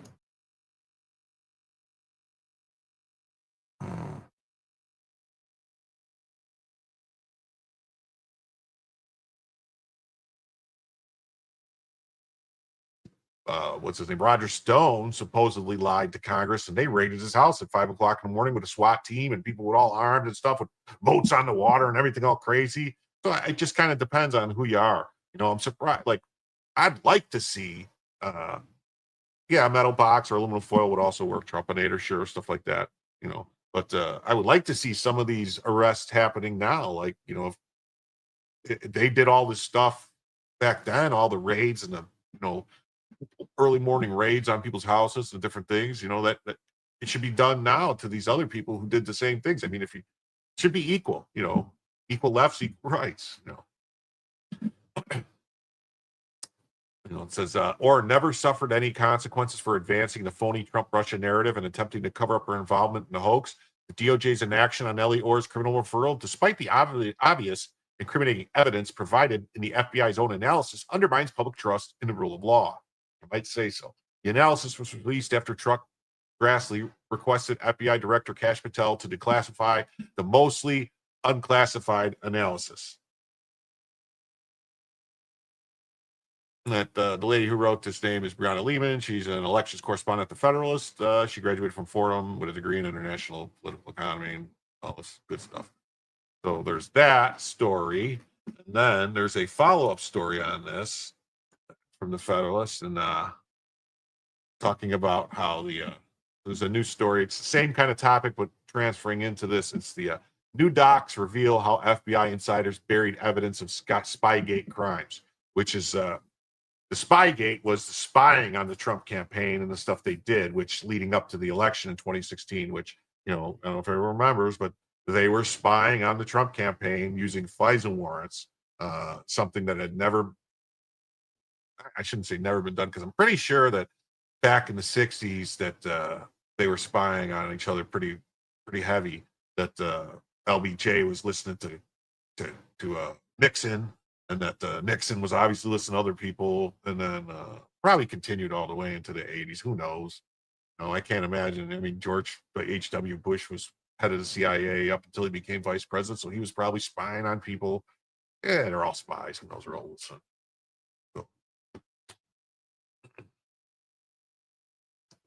Says there's a bigger scandal than Nellie Orr's crimes is how the FBI handled them. Instead of referring her for prosecution, they buried the evidence.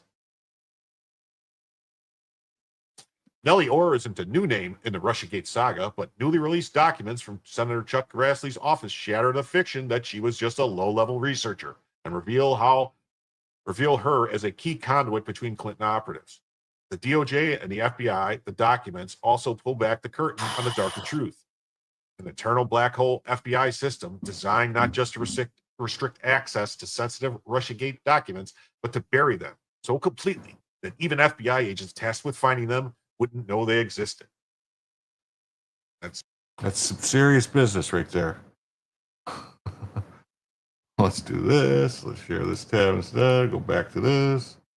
Add this to stage. All right. Who's babysitting and who? Yeah, sometimes I wonder who's babysitting who. I really do. But yeah. No, he just, I don't know. It's way past his bedtime. He must have had a late nap. I don't know. So we'll see. Hopefully he's watching the show and he's doing his stuff. Yeah, Jim's back. So we'll see. Hopefully he'll be all right. Yeah. After the woke activist class dominated the Biden administration and turned off the country, leading to Democrat Kamala Harris's defeat in November, moderate-leaning Democrats have launched futile efforts to distance themselves from the toxic Marxist brand of gender ideology, climate alarmism, radical racial division, and technocratic government. Consulting group Third Way has published a list of words Democrats should avoid, all terms related to ideology on the activist left. They have a list of words to avoid. Arabella Advisors, a 1630 fund, and a network of foundations set up by Hungarian-American billionaire George Soros. He's just a Hungarian. He's not an American. I'm not claiming him. And now run by his son Alex, helped to bankroll the woke activist groups pushing this ideology. The Biden administration propelled these nonprofits into positions of influence in the government and seemed to endorse every woke cause imaginable. Many influencers agree with parts of this ideology, but as individuals, they prefer to pick and choose, crafting their own takes that gain them attention and views. Some of them may moderate toward Third Way, but I suspect most of them largely walk in lockstep on these issues.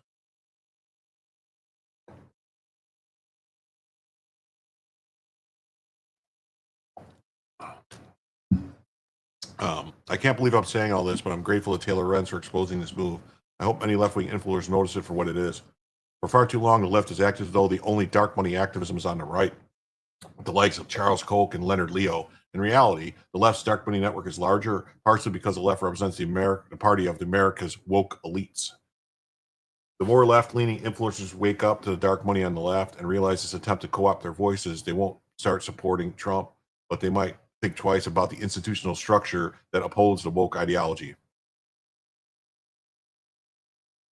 And if that helps them question whether the world is ending because of climate change or whether a man can become a woman by just saying, I'll consider that a win.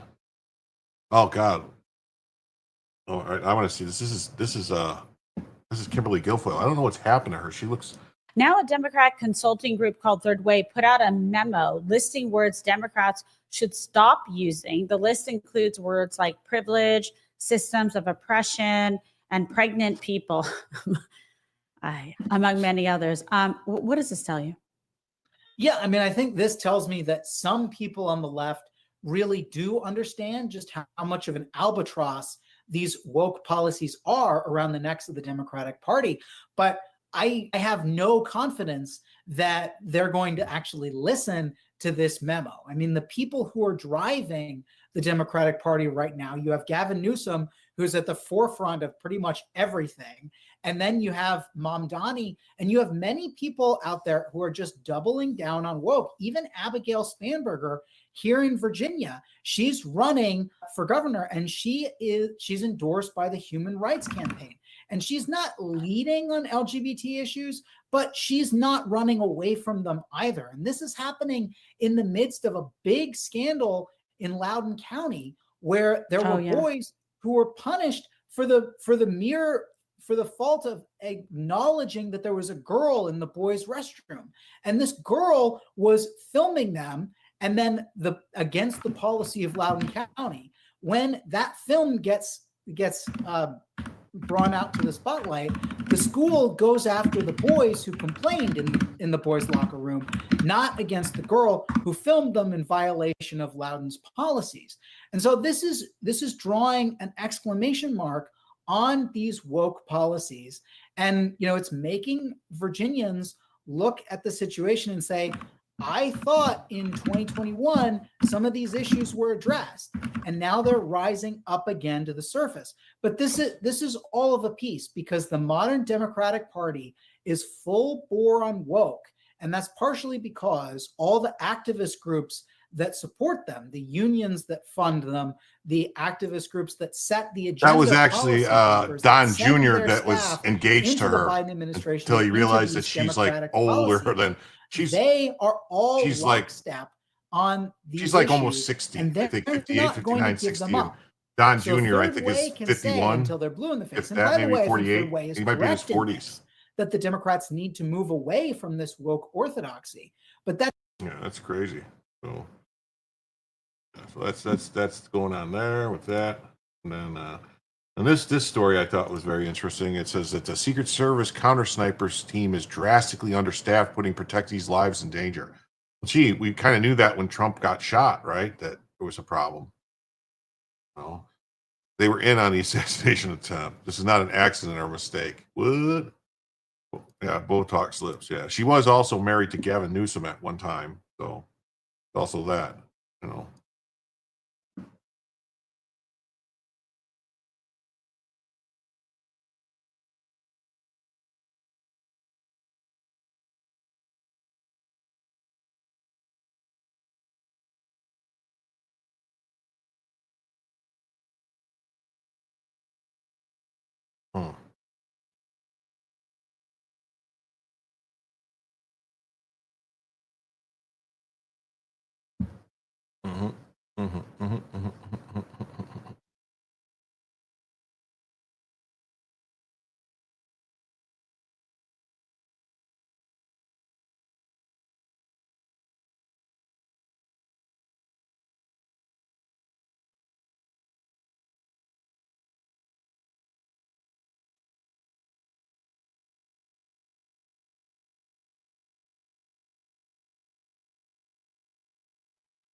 Yeah, Gavin Newsom. They have a kid together. Her and Gavin Newsom have a kid together. A few years ago, kid's got to be a teenager now. I can't think of it. Name will come to me, but yeah. So, Secret Service counter sniper teams drastically understaffed, putting protectees' lives in danger. The U.S. Secret Service counter sniper teams are drastically understaffed and are using overtime and less qualified marksmen to fill gaps in a security crisis that threatens the lives of those it protects. The Homeland Security Department's internal watchdog starkly warned Tuesday.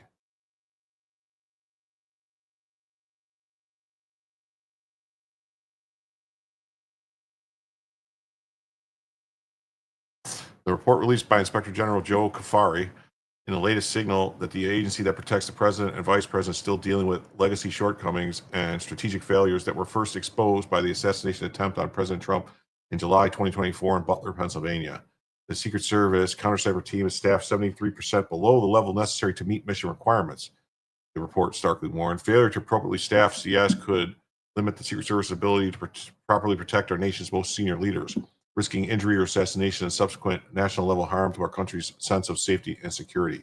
Given its chronic understaffing, CS relied on overtime and leveraged personnel from other Department of Homeland Security components that meet mission requirements. You can read the full report here. The watchdog revealed that the Secret Service paid nearly $250,000 overtime hours to keep the counter-sniper team staffed between 2021 and 2024. The Secret Service also borrowed employees from other agencies during the 2024 election and Trump's inauguration in January, in some cases using marksmen that did not fully meet the criteria for protection detail. Some counter snipers did not meet mandatory weapons requalification requirements, the report warned. Counter snipers who missed mandatory weapons requalification sessions, i.e., retesting their ability to shoot accurately in daytime and at night, nonetheless supported 47 of the 426 events, 11% attended by protectees in the calendar year 2024. Wow.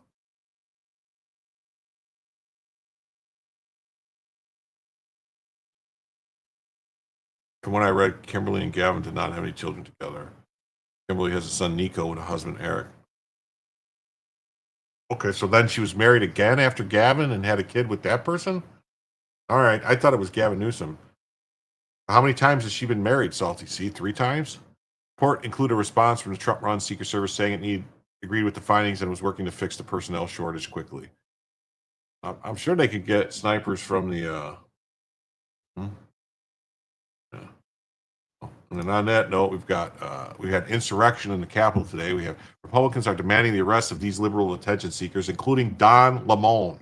Don Lemon from CNN broke into Marjorie Taylor Greene's office to demand the impeachment of President Trump and refused to leave.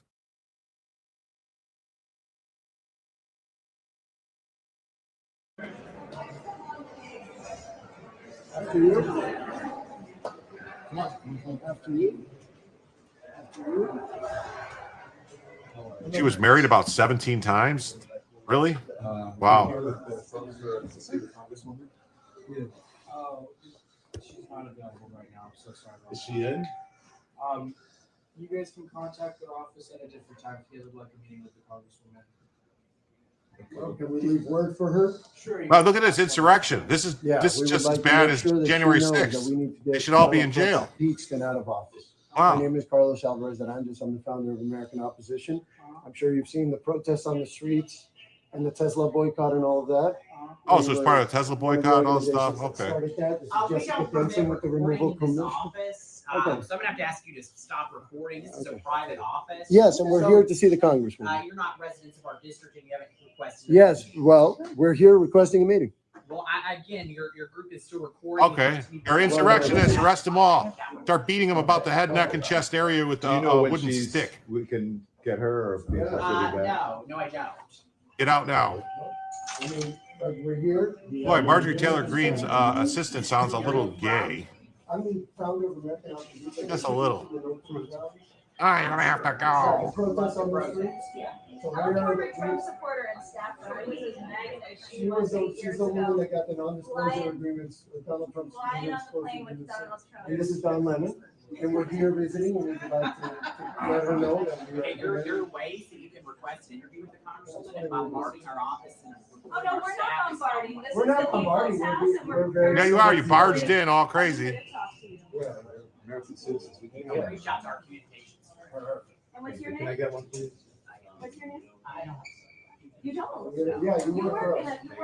We work for the people of Northwest. Oh, you work for the American people, and your salary comes from the tax dollars. You work Still for reporting. Yeah, well, that's Don's prerogative. It's Don Lemon, he's a journalist. He's exercising his Let's personal. put the mega hats on the thing. All right, let's go. All right.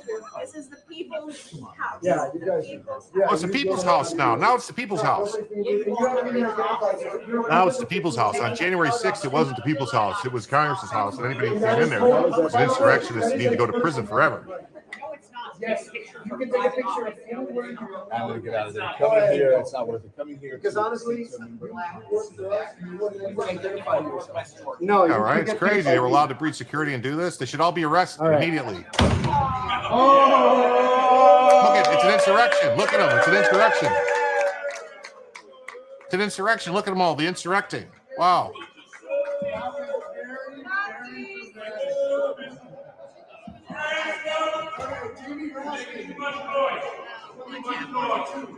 Now it's going on and disorderly.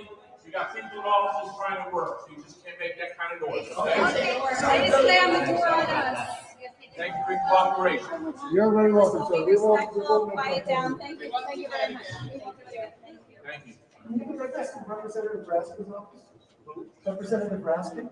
He's on the second floor. Okay, perfect. Thank you. Wow, that's a great security guard. Give him directions to the next office to go accost. The gentleman in the tan probably declares he's a member of the opposition. He accidentally said the quiet part aloud. One responsible for the protests on the streets and the Tesla boycott and all that. Oops. Then a desperate attempt to cover himself, he fumbles and other organizations. Sure, sir. Nothing like confessing your own playbook on camera. Elon Musk, you should pay attention to that. Yeah. You know. And then gentleman in the tan, yeah, he says it. Listen closely. He says it all right there. Definitely. And then there's this. Is just now activists demanding Trump's impeachment entered Marjorie Taylor Greene's office. Marjorie Taylor Greene's office with journalist Don Lemon. Is he really a journalist? If nobody wants to listen to him, can you really call him a journalist anymore? He has nobody listens to him anymore. I mean, really? Is he really a journalist? Is he? There we go. Bella's got all good stuff now. They were told, an officer arrived and told them to lower the volume, but no arrests. We watched that video, and then they entered Representative Joaquin Castro to demand he file articles of impeachment against Trump, and tells him not to wait until the midterms. Journalist Don Lemon complimented office staff for being polite and offering water, unlike Greene's office. Oh, okay. So yeah, they probably coordinated it with these people. Yeah, he just needs to file his own articles of impeachment and force a vote. I'll let everybody else take the lead on this.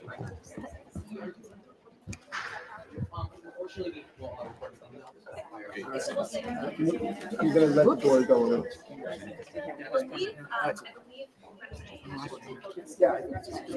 Oh, you noticed the difference? Did you guys notice the difference there? They said these people were nice, but did you notice Don Lemon told, hey, all you guys can't come in here. You all got to go outside. So the only people in the office are Don Lemon and that woman. All the other people got told to go wait outside, unlike what they did to Marjorie Taylor Greene. Yes. It was he voted against state. Yes. He voted against state limits. So first of all, I want to thank him for that, for at least standing on the right side the first time that his name is how his name is put on record. I've seen so much leadership from Rep. Castro on Rule 9, didn't have to. Oh, so yeah, so they're here. See the difference between the two offices? Oh, 100%. We see the differences, yeah, between that they let you went in and talked to them, and these are the people you support. Yeah. Yeah. Yeah, definitely.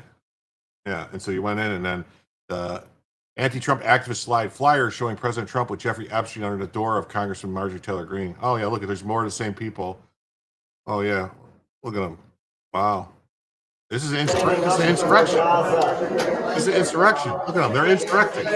Arrest them all. They're insurrecting. Arrest them all. They're insurrecting. They're disturbing the Congress. They're interrupting the Congress. That gets them 10 years. This is treason. Activists hold up photos of Trump with Jeffrey Epstein next to a photo of Trump following his assassination attempt, hanging above the nameplate of the Republican congressman at August Pfluger's office. They slid copies of photos under his door. Oh, yeah, wow. It's the same people. Look at them. They said they were going to talk. It's the same people, Don Lemon and the rest of them, doing this shit. You see it? It was catching. It wasn't blood, I'll tell you that much.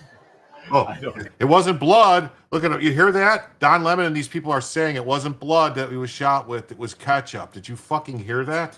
This is treason. Real blood and real gunshot wound. Do you believe that this man's ear could have healed that quickly without any? Listen to this crazy cunt saying, do you believe this, man, that was a real gunshot wound? It was real. These are crazy fucking people that should be institutionalized. If you think somebody would let somebody try to shoot them that close and just zing their ear like that, oh my God. These are wackos. And you know what? Don Lemon, for this video, should get sued for defamation. She should get sued for defamation. She's defaming the president of the United States. Any scar? No. It was ketchup. It wasn't blood, I'll tell you that much. Don Lemon said, is it ketchup? I know I do. There are people have theories that it is. Why do you come out and scrutinize that? Why would you adopt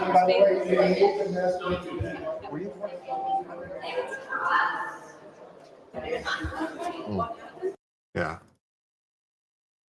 Activists arrived at the Capitol prior to office building and march with Congress.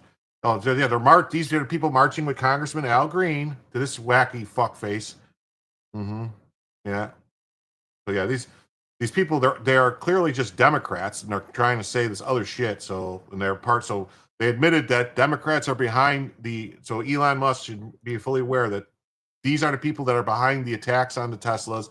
These are the people behind these anti-Trump protests. These are Democrats. These are all these people. It's who they are. And they should all be arrested. Mm-hmm. Marjorie Taylor Greene accuses Don Lemon of storming the Capitol. Well, they did. We saw it. They barged into the office uninvited. Said podcaster Don Lemon stormed the Capitol after he visited her office. That's just look at this story with a request for an interview. No, they bursted in. I'd arrest them all. Yeah, they should. They should be out on the streets of D.C. interviewing residents on how much their neighborhood has improved instead of this nonsense. I'm sure you've seen the protests on the streets. Alvarez Araños explains to a Green staffer, we're the ones organization that started that. Yeah. So one of the organizations that started all the protests against anti-Trump and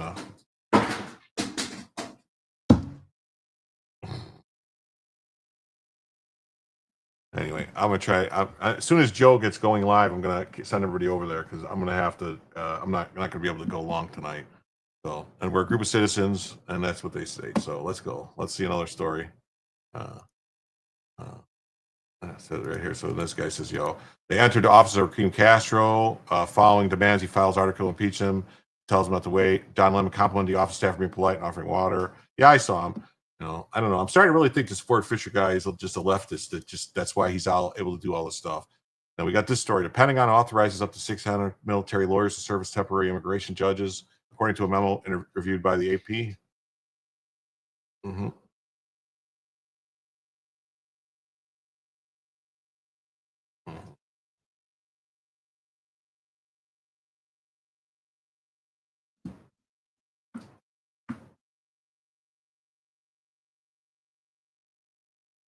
No. No. Mm-hmm.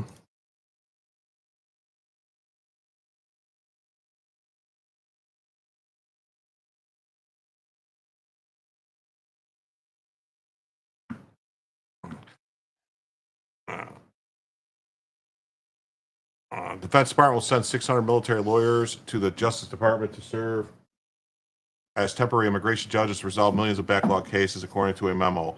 Defense Secretary Pete Hegseth issued a memo on August 27th, which declared the first tranche of 150 lawyers will be sent to DOJ as soon as practicable in order to resolve immigration cases at a backlog of 3.5 million cases.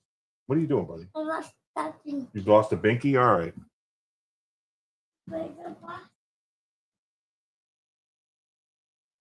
Mm-hmm. In order to resolve immigration cases, which have a backlog of 3.5 million cases. It's not clear when the remaining 350 attorneys will be sent for the domestic mission. The helping hand comes at the request of the Department of Justice and will be in effect for at least 179 days with the chance for renewal at the end of that term.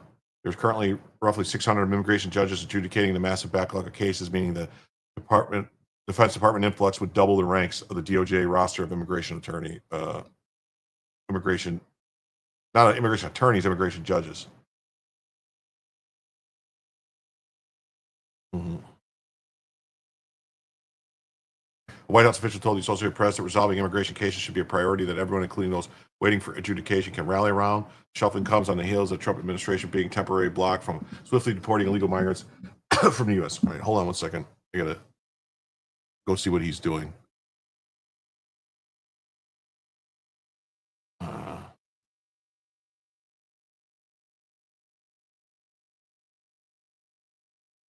Sounds weird. What was already known about Nellie Orr is that she worked for Fusion GPS, an opposition research firm led by former Wall Street journalist reporters Glenn Simpson and Peter Frisch. Huh. You know, there's noticed that there's this weird, like, synergy marriage between intelligence operatives and reporters. You know, I don't know if anyone's ever heard of a thing called Project Mockingbird. It's was a plan the CIA had to infiltrate all the big newspapers and television stations and radio stations to get their people in there, so that way they could be sure that the message the CIA wanted put out was put out by the media. But you know, we don't think that's still going on, right? I mean, it's not like that still happens, is it? Like people leave the CIA and they get jobs in the or FBI, get jobs in the media. Does that happen? Does it? I think so. So they were hired by the Clinton campaign in April 2016 to manufacture the Trump-Russia collusion hoax. At the same time, her husband, Bruce Orr, was a senior official at the Department of Justice. It was also known that Nellie Orr gathered open source information on various figures, including Trump campaign advisor Carter Page. He's the guy that the FBI agent changed documents and lied and said that he had no affiliation with the CIA or anything else when he was actually an undercover CIA, an operative working for the CIA, spying on Russia for the CIA. And the FBI said, no, he's a foreign Russian agent. We need to spy on him so that they can spy on Trump. He's not supposed to stay up till 2 a.m., which was then twisted to flip the collusion narrative. He's What not was supposed not known until now is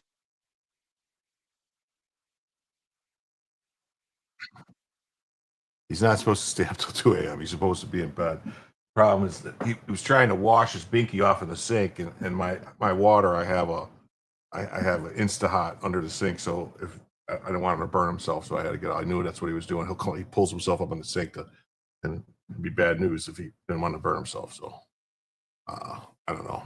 He's usually asleep by now. I don't know why he's still up. He must have had a really late nap. He was by his other grandparents' house earlier today. The shuffling comes on the heels of the Trump administration being temporarily blocked from swiftly deporting illegal migrants from the U.S.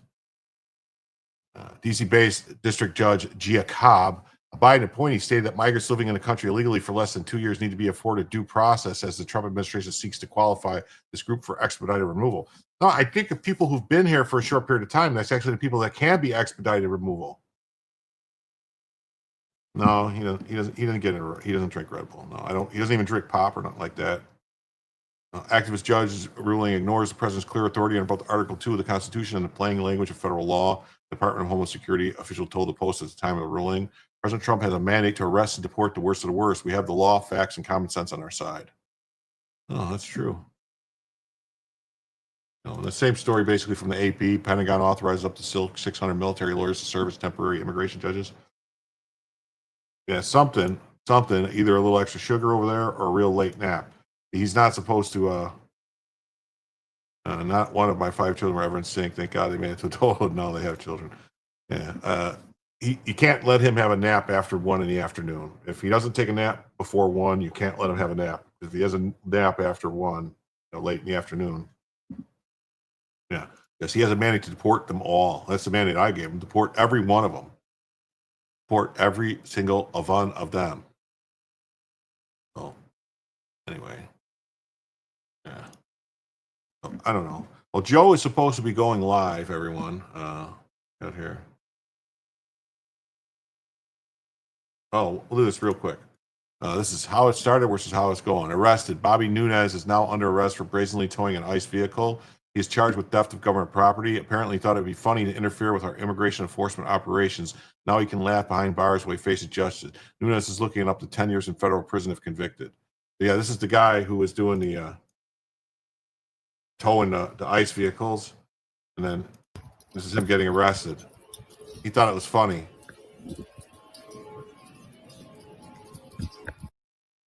Yeah, he thought it was funny. Yeah. So yeah, the man who went viral for towing away ICE vehicles while they were making arrests in Los Angeles has now been arrested. FAFO loser. Bobby Nunez was pissed about his perp walk being filmed, now faces 10 years in prison. Nunez was tracked down via VHS, via TikTok. Yeah. So they were doing this arrest. He came and just hooked up their truck and tried to take it away. So that's how that works. And now he's going away for taking the trucks. He's going away. Well, all right, everybody. I'm gonna call it a night. I thank everybody for being here. I'll be live again tomorrow. I'm gonna send everybody over to Joe. So have a good time. Go visit Joe at Good Logic. He's gonna be going live any minute. This is set up to go there. So good night, everybody. Have a great night. Come on back for Jim to tell you the news.